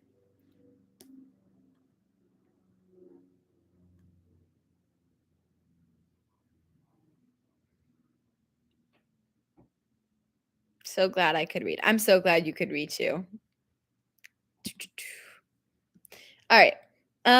So the cannon, first invented in China. Any questions about cannons? It's again not something you super need to know the ins and outs of. Do you know what units will make up the MCQ?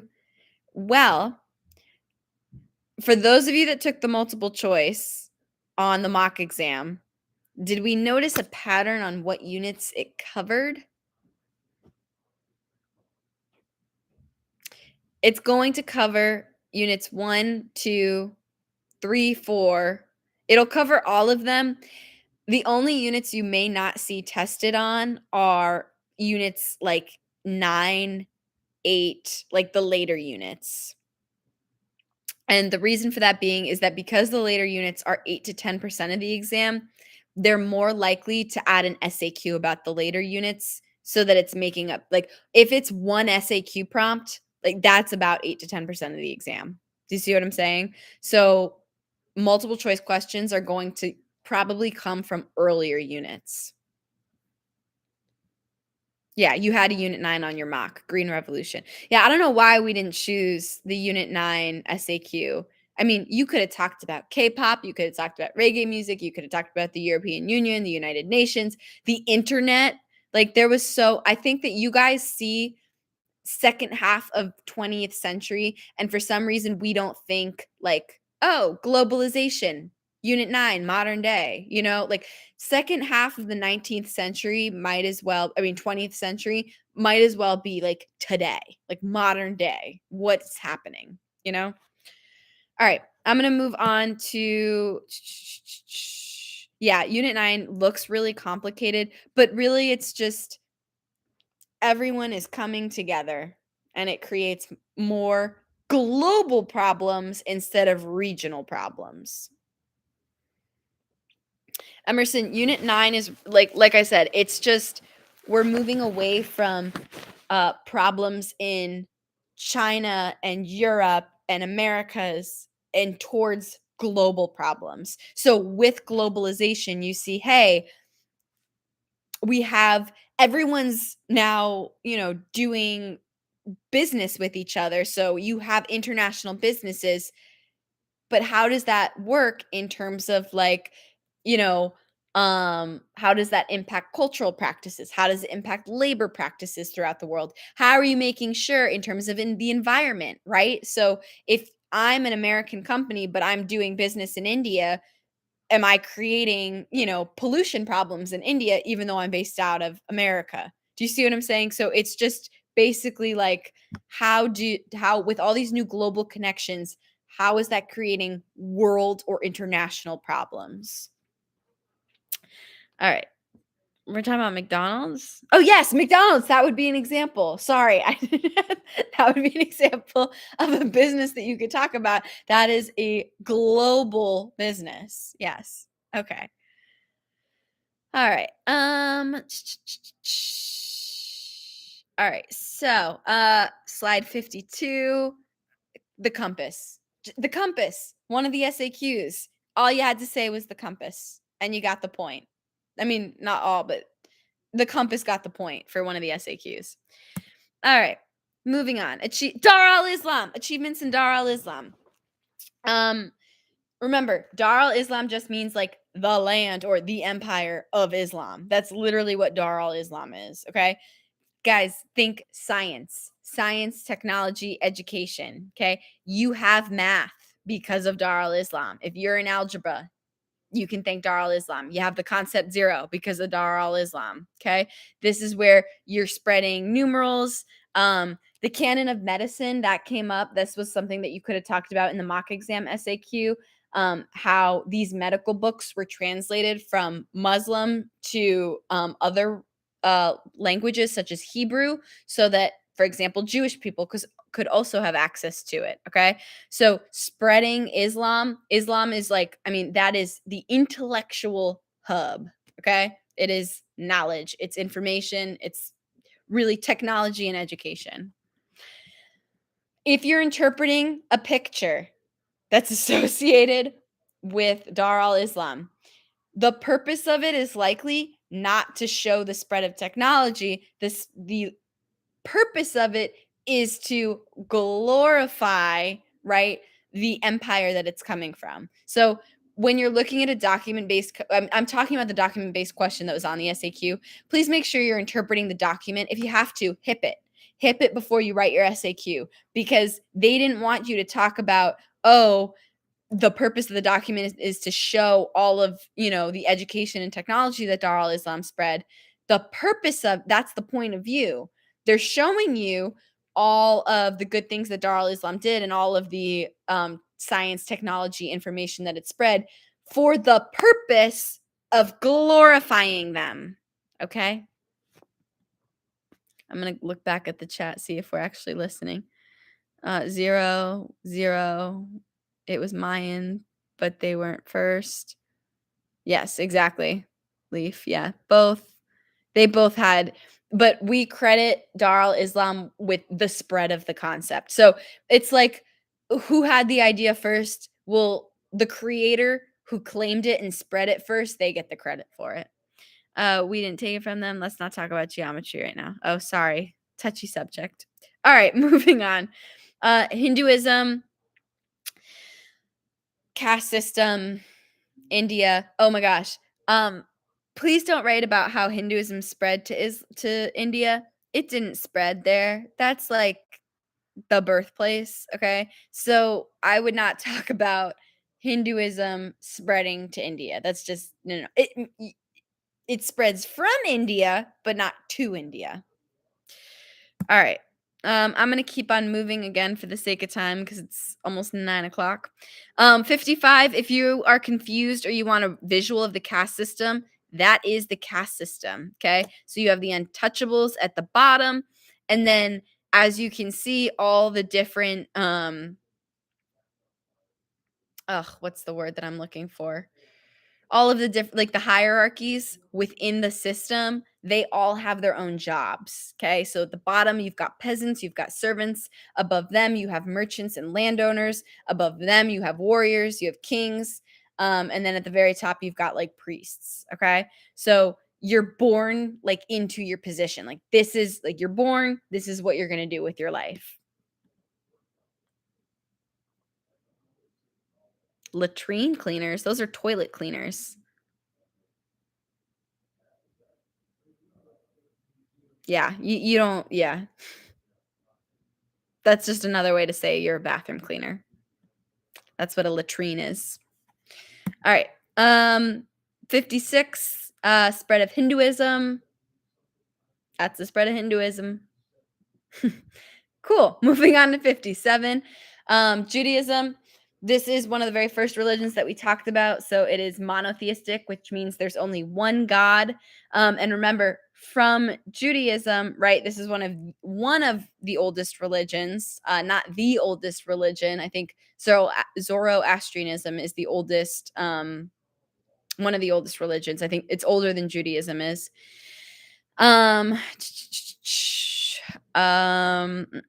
So Hebrew. So again, if you are Jewish, the associated religion with it would be the Hebrew religion. They do have the 10 Commandments, just like Christianity, because remember, Christianity stems from Judaism. Okay, so both of them acknowledge the 10 Commandments. Any questions about slide 57?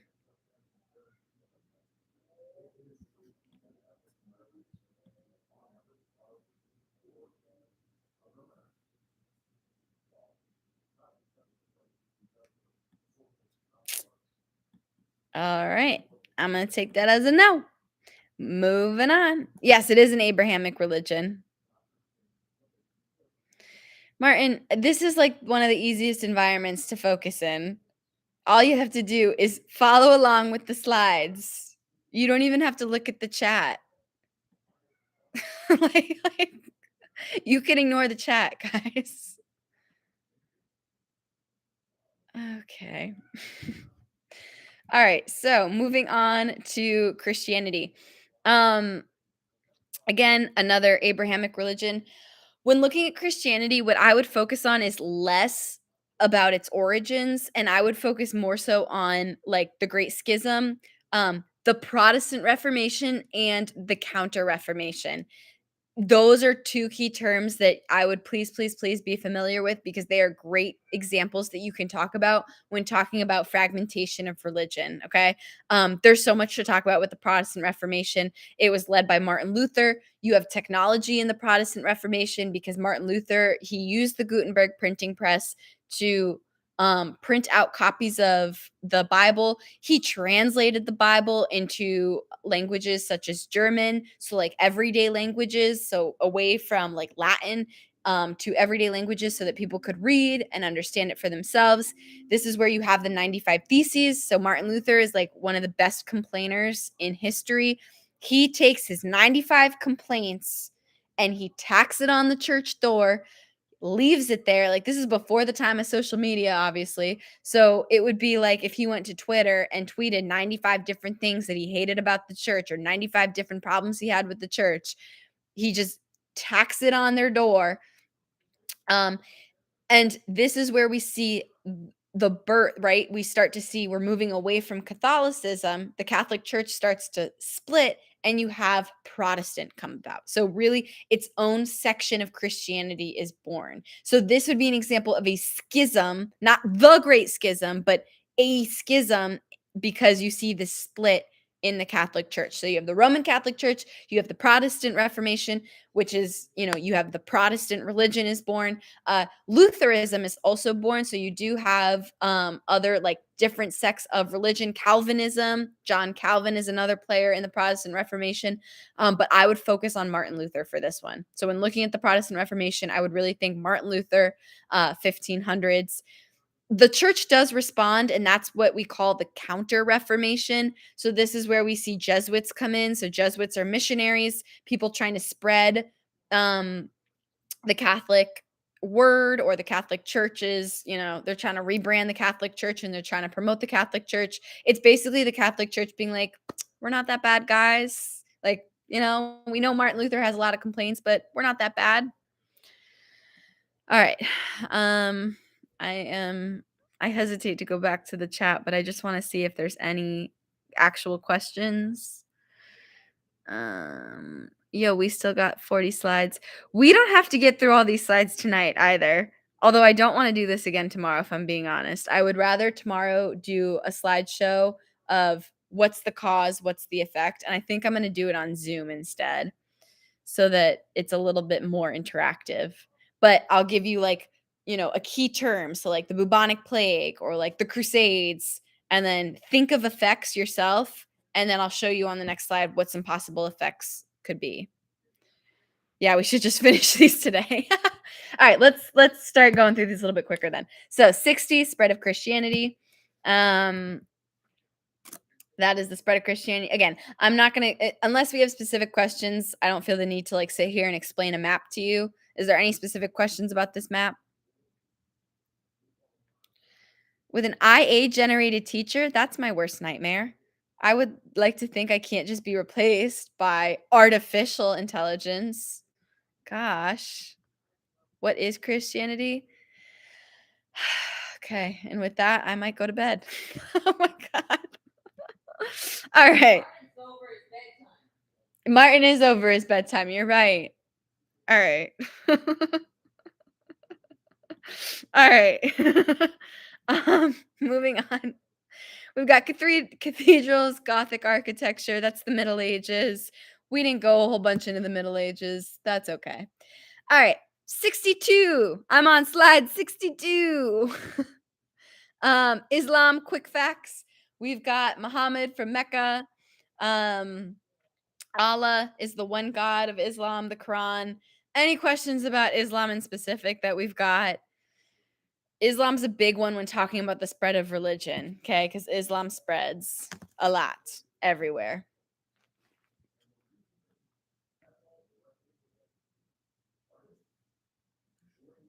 We're good?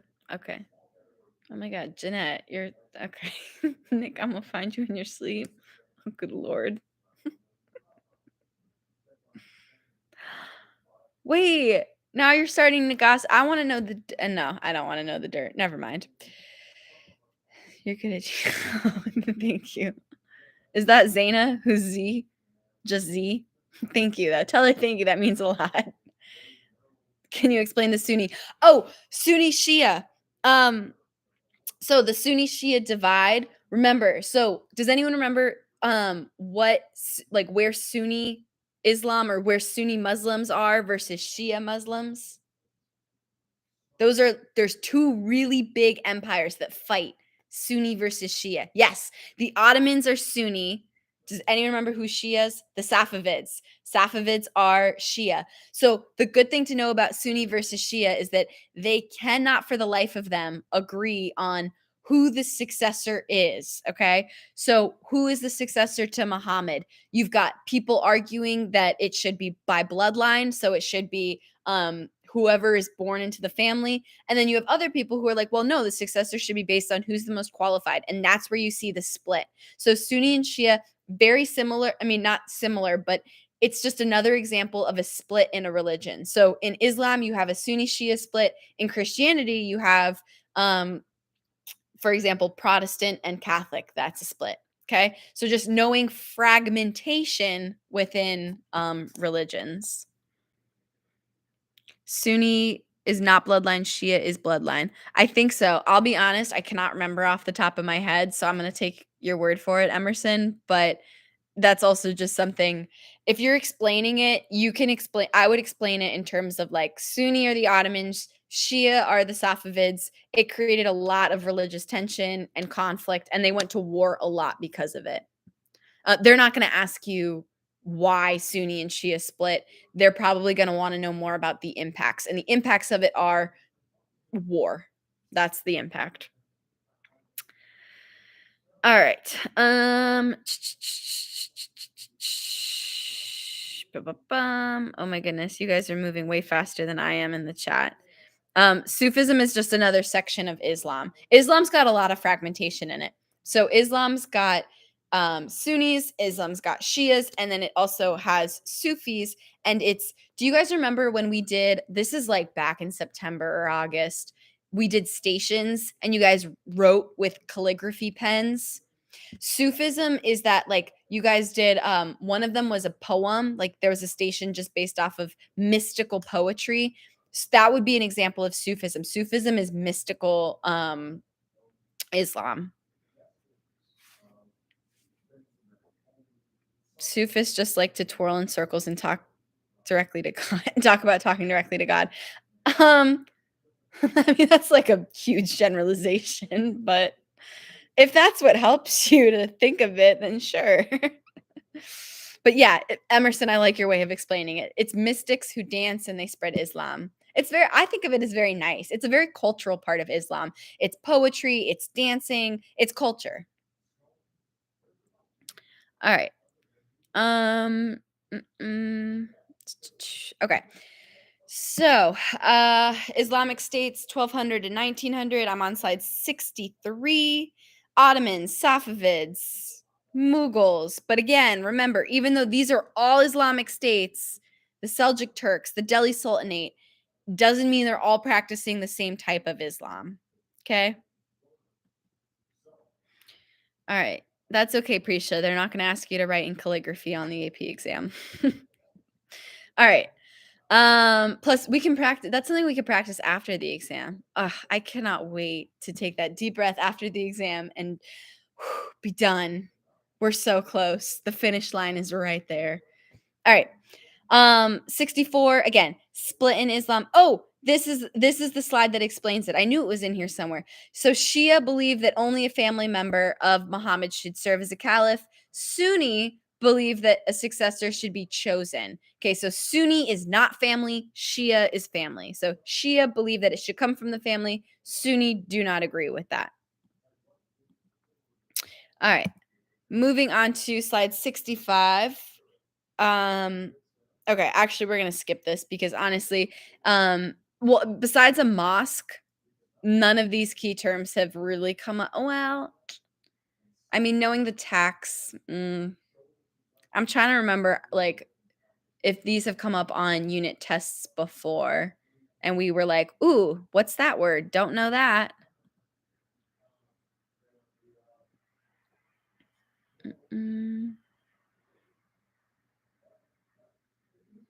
Think I could get a point if I just write dancing? I would not. No, I don't think you would get the point for just writing dancing, Jeanette. Yes. That would be so the Islamic tax, right? That's coming from the Islamic caliphates. It's just another term for their taxes.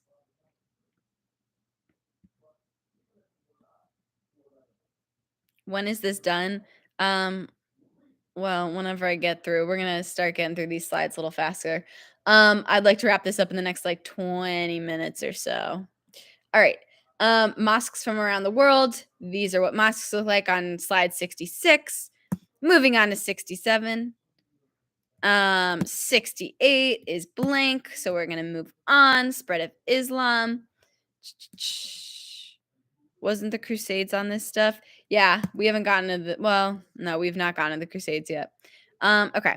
Moving on. I'm on slide 70 and I'm moving past slide 70. 71, I'm not going to go over as much either because this is just fun facts about Confucianism. A lot of this too, the piety comes up on your key terms review packet that you did in bio. Same thing with a civil service exam. Please tell me we actually did those in bio. Again, a good way to study would be to take something like that, write down just a list of key terms. What do you remember about them before looking at your notes? Okay. You have to start forcing yourself to try to remember things on your own, which is super uncomfortable to do because you're going to struggle, right? So if I look at the civil service exam, it's going to take me a little bit to remember something about the civil service exam. Give yourself time to think, okay? Don't freak out if you can't think of something right away. Let yourself flail a little bit, okay? It's okay to struggle. You will come up with something, I promise, okay? Just you have to give yourself a second to think. That's a really good way to actually study as well. It's active recall. Um, the bio packet was low-key fun. Wait, what? There's no way. Are we talking about the same packet? You think that was fun?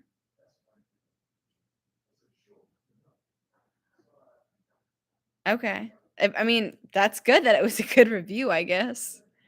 All right. Yeah, I didn't that I literally as I was making these copies, I was like, they're gonna hate me for this, but it's good review. It's for your own good. All right. Anyways, moving on. 72.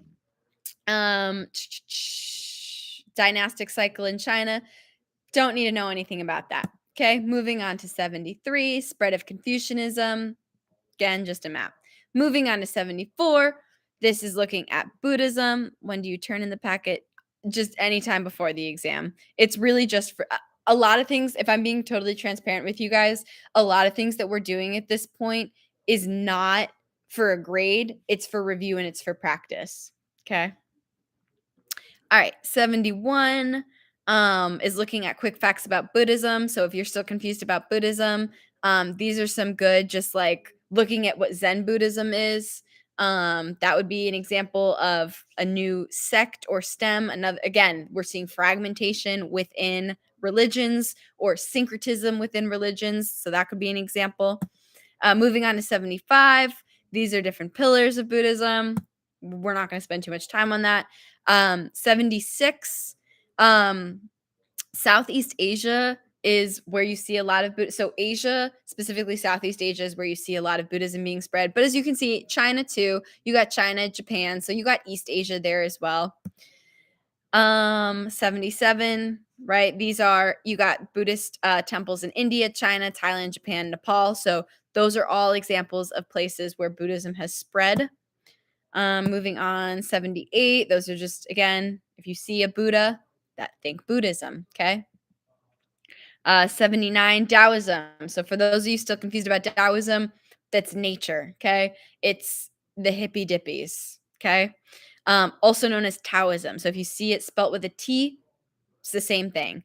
Were there any questions? I would not spend a whole bunch of time knowing a whole bunch of facts about all of these religions. The important takeaway is they're spreading, how they're fragmenting, and how they're also forming new religions. Okay. That's really what College Board loves to see, is that you understand how these religions evolve over time. So, not knowing like these are all the facts about Taoism, but how does Taoism impact Confucianism, right? How does Taoism lead to Confucianism evolving into Neo Confucianism? That's what they want to see that you understand. Okay. Finally, moving on from religion, trade routes. So, we're looking at Silk Roads here. I feel like we have a really, I mean, again, correct me if I'm wrong, but I feel like we have a pretty good understanding of the Silk Roads. I think that this is something we covered really well. Um, Looking at the Silk Roads, so you have to remember the Silk Roads helped to spread technology, education, culture, I mean, luxury goods, but it also spread environmental things like the bubonic plague. Remember, this is part of the reason. So trade was part of the reason why disease spread. It's how the Mongols were able to use biological warfare, which I still think is one of the coolest things that we talk about in this class. They literally would catapult, they would take dead, sick bodies and catapult them into the enemy or into whoever they were fighting to spread disease. I mean, that's a awful war tactic, but like I don't know why. I just think that's so interesting to talk about. Zhang He's sailed the Silk Road so that he could get cash cows from Europe while Africa was industrializing. Oh my god. I don't even know where to start with that sentence. There's just so many. I've never seen. Why are we saying yup to that? There's so many things. I, I mean, so many things wrong with what he just said, but it's okay. All right, moving on. Luke is not cooking. He's cooking nothing. Luke should go to bed if this is where we're at right now. Okay. All right. Any questions about the Silk Roads? Because so this is where caravanserai comes in. Silk Roads, you can talk about paper cash, you can talk about flying cash. So this is where we start to see the first forms of like credit. So people could like go to a banking house and then get their credit. So get a piece of paper that's like, this is, this is the amount that you are owed. And then they could cash it in at another banking house down the road. Okay. That's credit. Okay. Credit follows you. When you guys get credit cards, you'll learn that your credit follows you. That's why people care about their credit scores. And this is like this is like the first example that we see in history of that. The Latine sale helped to expand the Silk Road trade. This isn't funny anymore, guys. Oh, God. People are going to actually start to believe this. Yes, Indian Ocean. Thank you. It expanded Indian Ocean trade. Well, Jeanette, if you're not okay, that's a discussion between you and your mom about your credit card. Anyways, moving on. 82. Yeah. I know. Time to cut it off. Go to bed. We made it to slide 82 out of 102. We have 20 more slides. Oh boy. All right. So 82 is just a map of the Silk Roads. Indian Ocean. This is where you would talk about the Latine sails, Vasco da Gama, Zhang He, the tribute system. This is where junks would come into. Those are Chinese ships. Okay, you can talk about junks. Trading post empires come on the Indian Ocean as well. Monsoon winds. Please don't use monsoon winds as an example of technology. The monsoon winds, the understanding of the monsoon winds led to new technology. Understanding monsoon winds is not technology in and of itself. Okay. If you're talking about monsoon winds, you have to say that it led to new technology, such as, for example, Latine sail. Okay. All right. All right, moving on. 84 is a map. We can skip it. Awesome. 85, another map that we're going to skip over. 86, Trans-Saharan trade routes. Oh my God. O'Connor, they're just saying things at the point in the chat at this point to make me crazy. Ooh, Dateline's on, guys. Oh, it's Friday night, so it's a new one too. All right. Trans-Saharan trade routes, camels. Okay. So if you want to talk about technology on the trans-Saharan trade routes, camel saddles. Okay. Those would be new technology. This is where you see salt, gold, the Mali Empire. Talk about Mali. Okay. So if they're talking about the trans-Saharan trade routes, talk about Mali and gold. This is where you can talk about Mansa Musa as well. Ibn Battuta also traveled along the trans-Saharan trade routes. Any questions about the trans-Saharan trade routes? What did I eat for dinner today? I there was this Korean food truck, and I went and I got their don't judge me for it, but it's their vegan rice rolls, which was literally just like vegan sushi, but it had like pickled stuff in it. It was like it was good. It was really good. I love anything pickled. All right. Moving on. 87. Trans-Saharan trade route. Circa means around. If you ever see circa, that means around the time of 1400. Okay. Yeah, believe it or not, historians don't always know when things exactly happen. We have guesstimates. They're educated guesstimates, but they're guesstimates nonetheless. All right. Are we still listening to this? I've been talking for the past 2 hours. All right. Trans-Saharan trade routes, human migrations. Good Lord. All right. So I mean, this again, human migrations, it's just about trade. Okay. During 1200 to 1450, if they're asking about human migration, you should be talking about trans-Saharan trade routes, Silk Roads, Indian Ocean trade. Those are the three like transportation that we're seeing or migrations that we're seeing humans take during this time period. Indian Ocean trade, trans-Saharan trade routes, Silk Roads, 1200 to 1450. Man, we haven't even left 1450 yet. Whew. Well, actually, that's not true. We've talked about the Protestant Reformation and the Counter Reformation. That's the 1500s. All right. Moving on to 90. Migration of Bantu people, transmitting iron technologies. We see the Bantu languages like Swahili. So this is kind of review from past slides that we've gone over. This is not a time of urbanization because of things, environmental factors like the Little Ice Age. Remember, the Mongols, what was it? What did we say about the Mongols? Oh, never mind. Forget it. I was gonna make a connection and then I forgot it. But anyways, because of disease like the bubonic plague wipes out a huge chunk of the population. So urbanization is really on the decline now. But it does come back up once we see, like, I would say unit 3 land-based empires expansion. That's when we start to see like 1300s towards the 1400s. So from 1200 to 1300, like mid 1300s, it's kind of rough and tough, but once we get to like towards the middle 1400s, moving into the 1500s, that's when we start to see the population rise again and urbanization start to come again.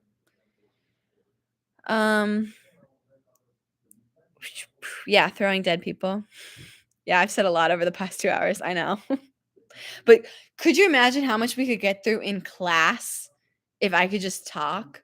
You know what I mean? Like, I can't hear anything you guys are saying, which is kind of amazing for me. I can just keep going. I can just keep talking and talking without interruption.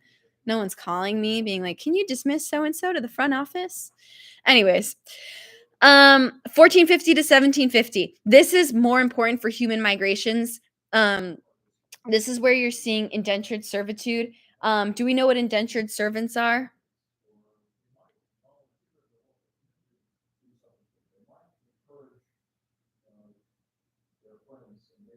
Okay, what are they? Don't just say yes, guys. What are indentured servants? Slavery, but not slavery. Yeah, it's you're gonna work to pay off a debt, but joke's on you because you're never really gonna be able to work that much to pay it off. Okay. So it's people who are trying to pay off usually a ridiculous amount of debt. So that is an example of a labor system during this time period. The encomienda system and the hacienda system. Those are both Key terms to know. Freeman went over them, okay? So remember, this is happening in the Americas. It's just another form of labor, okay? It's people working on plantations. It's a plantation system.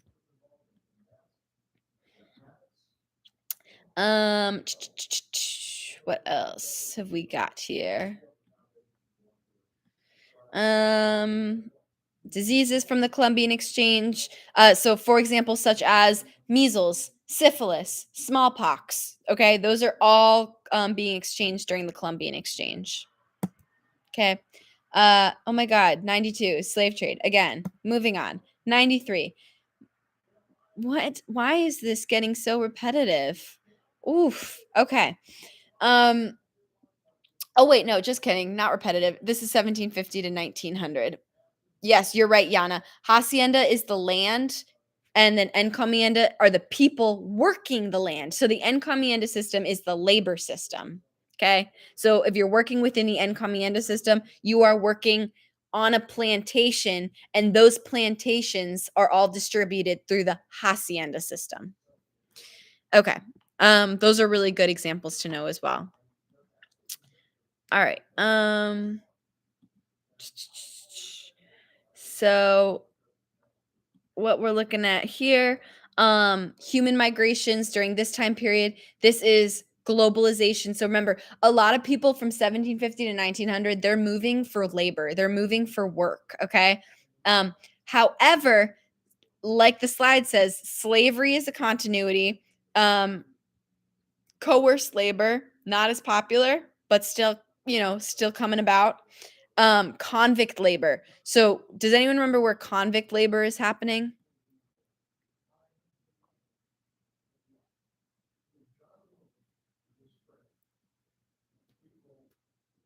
Australia. Yes. Thank you. It's Australia.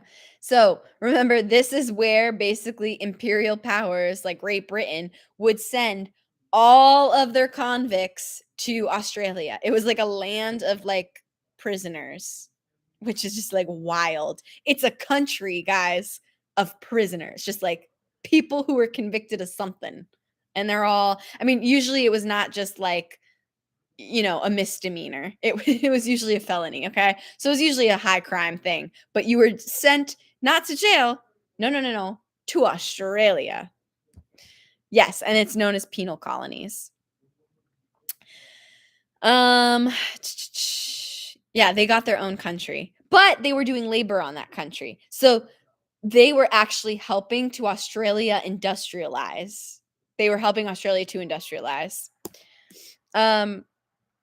Chinese Exclusion Act. Remember, during this time period, a lot of Chinese people are moving over to America. And we do this super racist thing where we're basically like, hey, please no more Chinese people. So we put into place a Chinese Exclusion Act in 1882. And with it actually comes a whole bunch of really racist propaganda. And you can look at, like, if you look up political cartoons related to the Chinese Exclusion Act, you'll see, and you'll look at these in US history as well. But the Chinese Exclusion Act was really to deter people from China from migrating to America. So that would be an outcome, right, or an impact of human migrations during this time period. Same thing with the White Australia policy.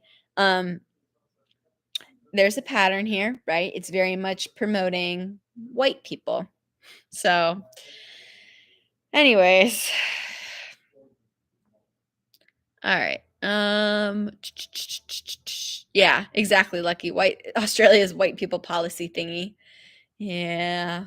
Anyways, moving on. Slide 94. How long do we have left? Martin, you can leave at any time your pee pick and heart desires. 2.5 hours. Okay, I know it's been 2.5 hours. The hour after school on top of the hour in school. I know. I'm working way past my contract hours. I understand. Need to be done. All right. Okay.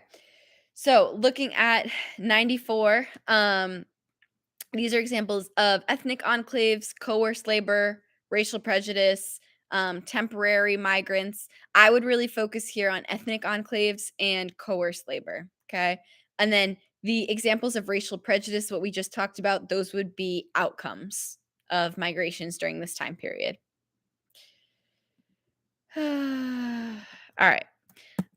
95. So again, Chinese laborers in the US, because a lot of people from China immigrated to the US. So that would be examples here. You can see those pictures. 96, monumental architecture, power and authority. Remember, a lot of architecture was used to legitimize power. So that is something you can talk about, art and architecture being used to legitimize power. 97, ethnic enclaves. Okay, Chinatown. This would be an example of an ethnic enclave in the US. I've never been, but I would love to go. 98, Chinese Exclusion Act. I promise you're going to see these political cartoons in AP US history, but they could also be on the world history exam as well. I doubt it, not as likely, because these are specific to America and we don't really like to test on America. But it's just good to know if you see these are all examples. These cartoons are examples of propaganda promoting the Chinese Exclusion Act. And if you really break down these cartoons and documents, you'll see why. So it's putting in place literacy tests in order to keep Chinese people out, right? Or you can see here on the very left one, the Gate of Liberty, and it's closed to a Chinese worker. Okay, notice too, if you see on the left, notice communists are not welcome, socialists are not welcome. So you can kind of gather the time period too, that it's like 1900s when we're starting to fight communism. All right. This is just another example of a map, 99. Slide 100, we're looking at human migrations in period 6. You see ethnic violence. That would be another example of an outcome, redrawing of colonial borders. So with all these migrations, you see a lot of different outcomes involving violence, involving conflict, because of religious conflict. Okay, this is where we see like India, Pakistan, they come into collision with each other. You see division in the Middle East, World War I. So a bunch of conflict comes about because of human migrations during this time period. These examples are all really broad. I would not spend a whole bunch of time studying all of this. We did not go into much depth about it. And the good thing about AP World History is that because there's so much content, because it's so broad, you don't need to know everything. You just need to know a little bit about each theme and time period. All right. All right, so moving on. 101. We're so close. Okay. This is, if you are lost on economics, this breaks down kind of capitalism versus socialism. I would not use socialism and communism interchangeably. They're not the same thing. But socialism is very much government impacted and controlled, whereas capitalism is everything private. I would think of the economy as like a sliding scale. So you've got capitalism on one side, you've got communism on another, and there is no country that successfully practices all of one of them. Like even the US here, yeah, we're capitalist. However, we do have socialism, okay? Like I always say this in class, public school is an example of a socialist system because everyone, no matter where you are, you pay your taxes go towards funding public school so that everyone can send their children and everyone can benefit. Okay. Your feelings on socialism and communism, that's your own personal between you and your God. But I'm just telling you, this is what it is. Okay. So socialism is simply everyone is contributing a little bit so that everyone can benefit. Okay. However, it is also handing over a lot of power to the state. Okay. So public education, it's run by the state. Okay. Everything that you guys get in your traditional classes, so not AP because College Board, right, is its own private business and private entity. So it's not through the state. College Board is a business. That's the class that you guys are taking. So all AP classes are through a private business, College Board. But public schools, right, all of that is coming from the state. So the state dictates what is taught. The state gets to dictate how you get your license to teach. That's all run by the state. All right. Phew. Okay. Last slide. Communism, fascism, both. These are used interchangeably a lot as well, but they're different. Communism is oftentimes used to promote fascism, okay? So, a fascist society, and in this slide you'll see fascism is Hitler. So, Hitler was elected, okay? Hitler is a dictator. But the weird thing about Hitler is that he's not an example of communism. He is not running the economy in Germany. He is simply controlling, I mean, everything that happens in terms of politics and military. And, you know, there is like, he's replacing people in government with Nazis or his own party. That's dictatorship right there. However, he's not a communist like Stalin. So Stalin and Hitler, both dictators, but Stalin is communist because Stalin, right, him and his 5-year plan, he's controlling the entire economy. He's like, this is where we're going to get agriculture in a couple years. We're going to take all the landlords. We're going to shoot them. We're going to redistribute the land. Um, I mean, sometimes I hate, like, I love teaching world history, but sometimes I'm like, I can't believe I'm saying this stuff out loud. But communism, it's rooted in the confusing part about communism is that it's rooted in equality. It really is. It's the idea that if you give power to the state and let the state distribute, everyone will get what they need. However, it takes away people's will to work. It takes away motivation. So think of communism as like if I was like, okay, I'm going to give everybody a C in the class. That's awesome for the kids who are failing. Great. They're like, great, I'm passing the class now. And everyone's equal. Everyone's getting a C. It sucks though if you're an A student and you've worked your butt off to get where you are. And now you're brought down to a C and you can't earn any more than a C. That's the problem with communism. Okay. I do it some year. Well, I did it last year when we were learning communism versus capitalism. You could choose on the test if you wanted a communist grade or a capitalist grade. And that was a whole nother, mess. But you'll never forget what communism versus capitalism is again. All right. No, it didn't happen to you guys. This is just from last year. All right. Yeah, Prisha, you're right. Heimler does copy AMSCO because Heimler doesn't actually teach this class. All right. Any questions? I'm going to close out of this slideshow because I cannot continue to stare at these 102 slides. Any questions, comments, concerns? I feel like I threw a lot at you. You are so very welcome. I was more than happy to do this. And if you have nothing going on tomorrow night, also, just so you know, this isn't like I have plans on the weekends usually, guys. This is just an exception. I purposely kept this weekend open because I knew it was the weekend before your exam. I have a life outside of school, I promise. Okay. All right. Go to bed, sleep well. Please get sleep this weekend. Don't skip meals. Hype yourself up. Take care of yourself this weekend. It will pay off. And I will, for those of you coming by tomorrow, I will see you tomorrow night. All right. I don't know how to end this thing. I'm going to close out of this chat. How do I end this live stream? No, I don't want to copy the URL.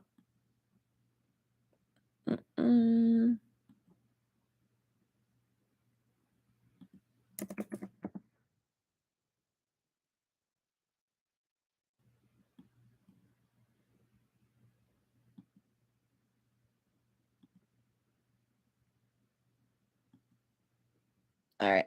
Here, I'm going to figure out how to end this.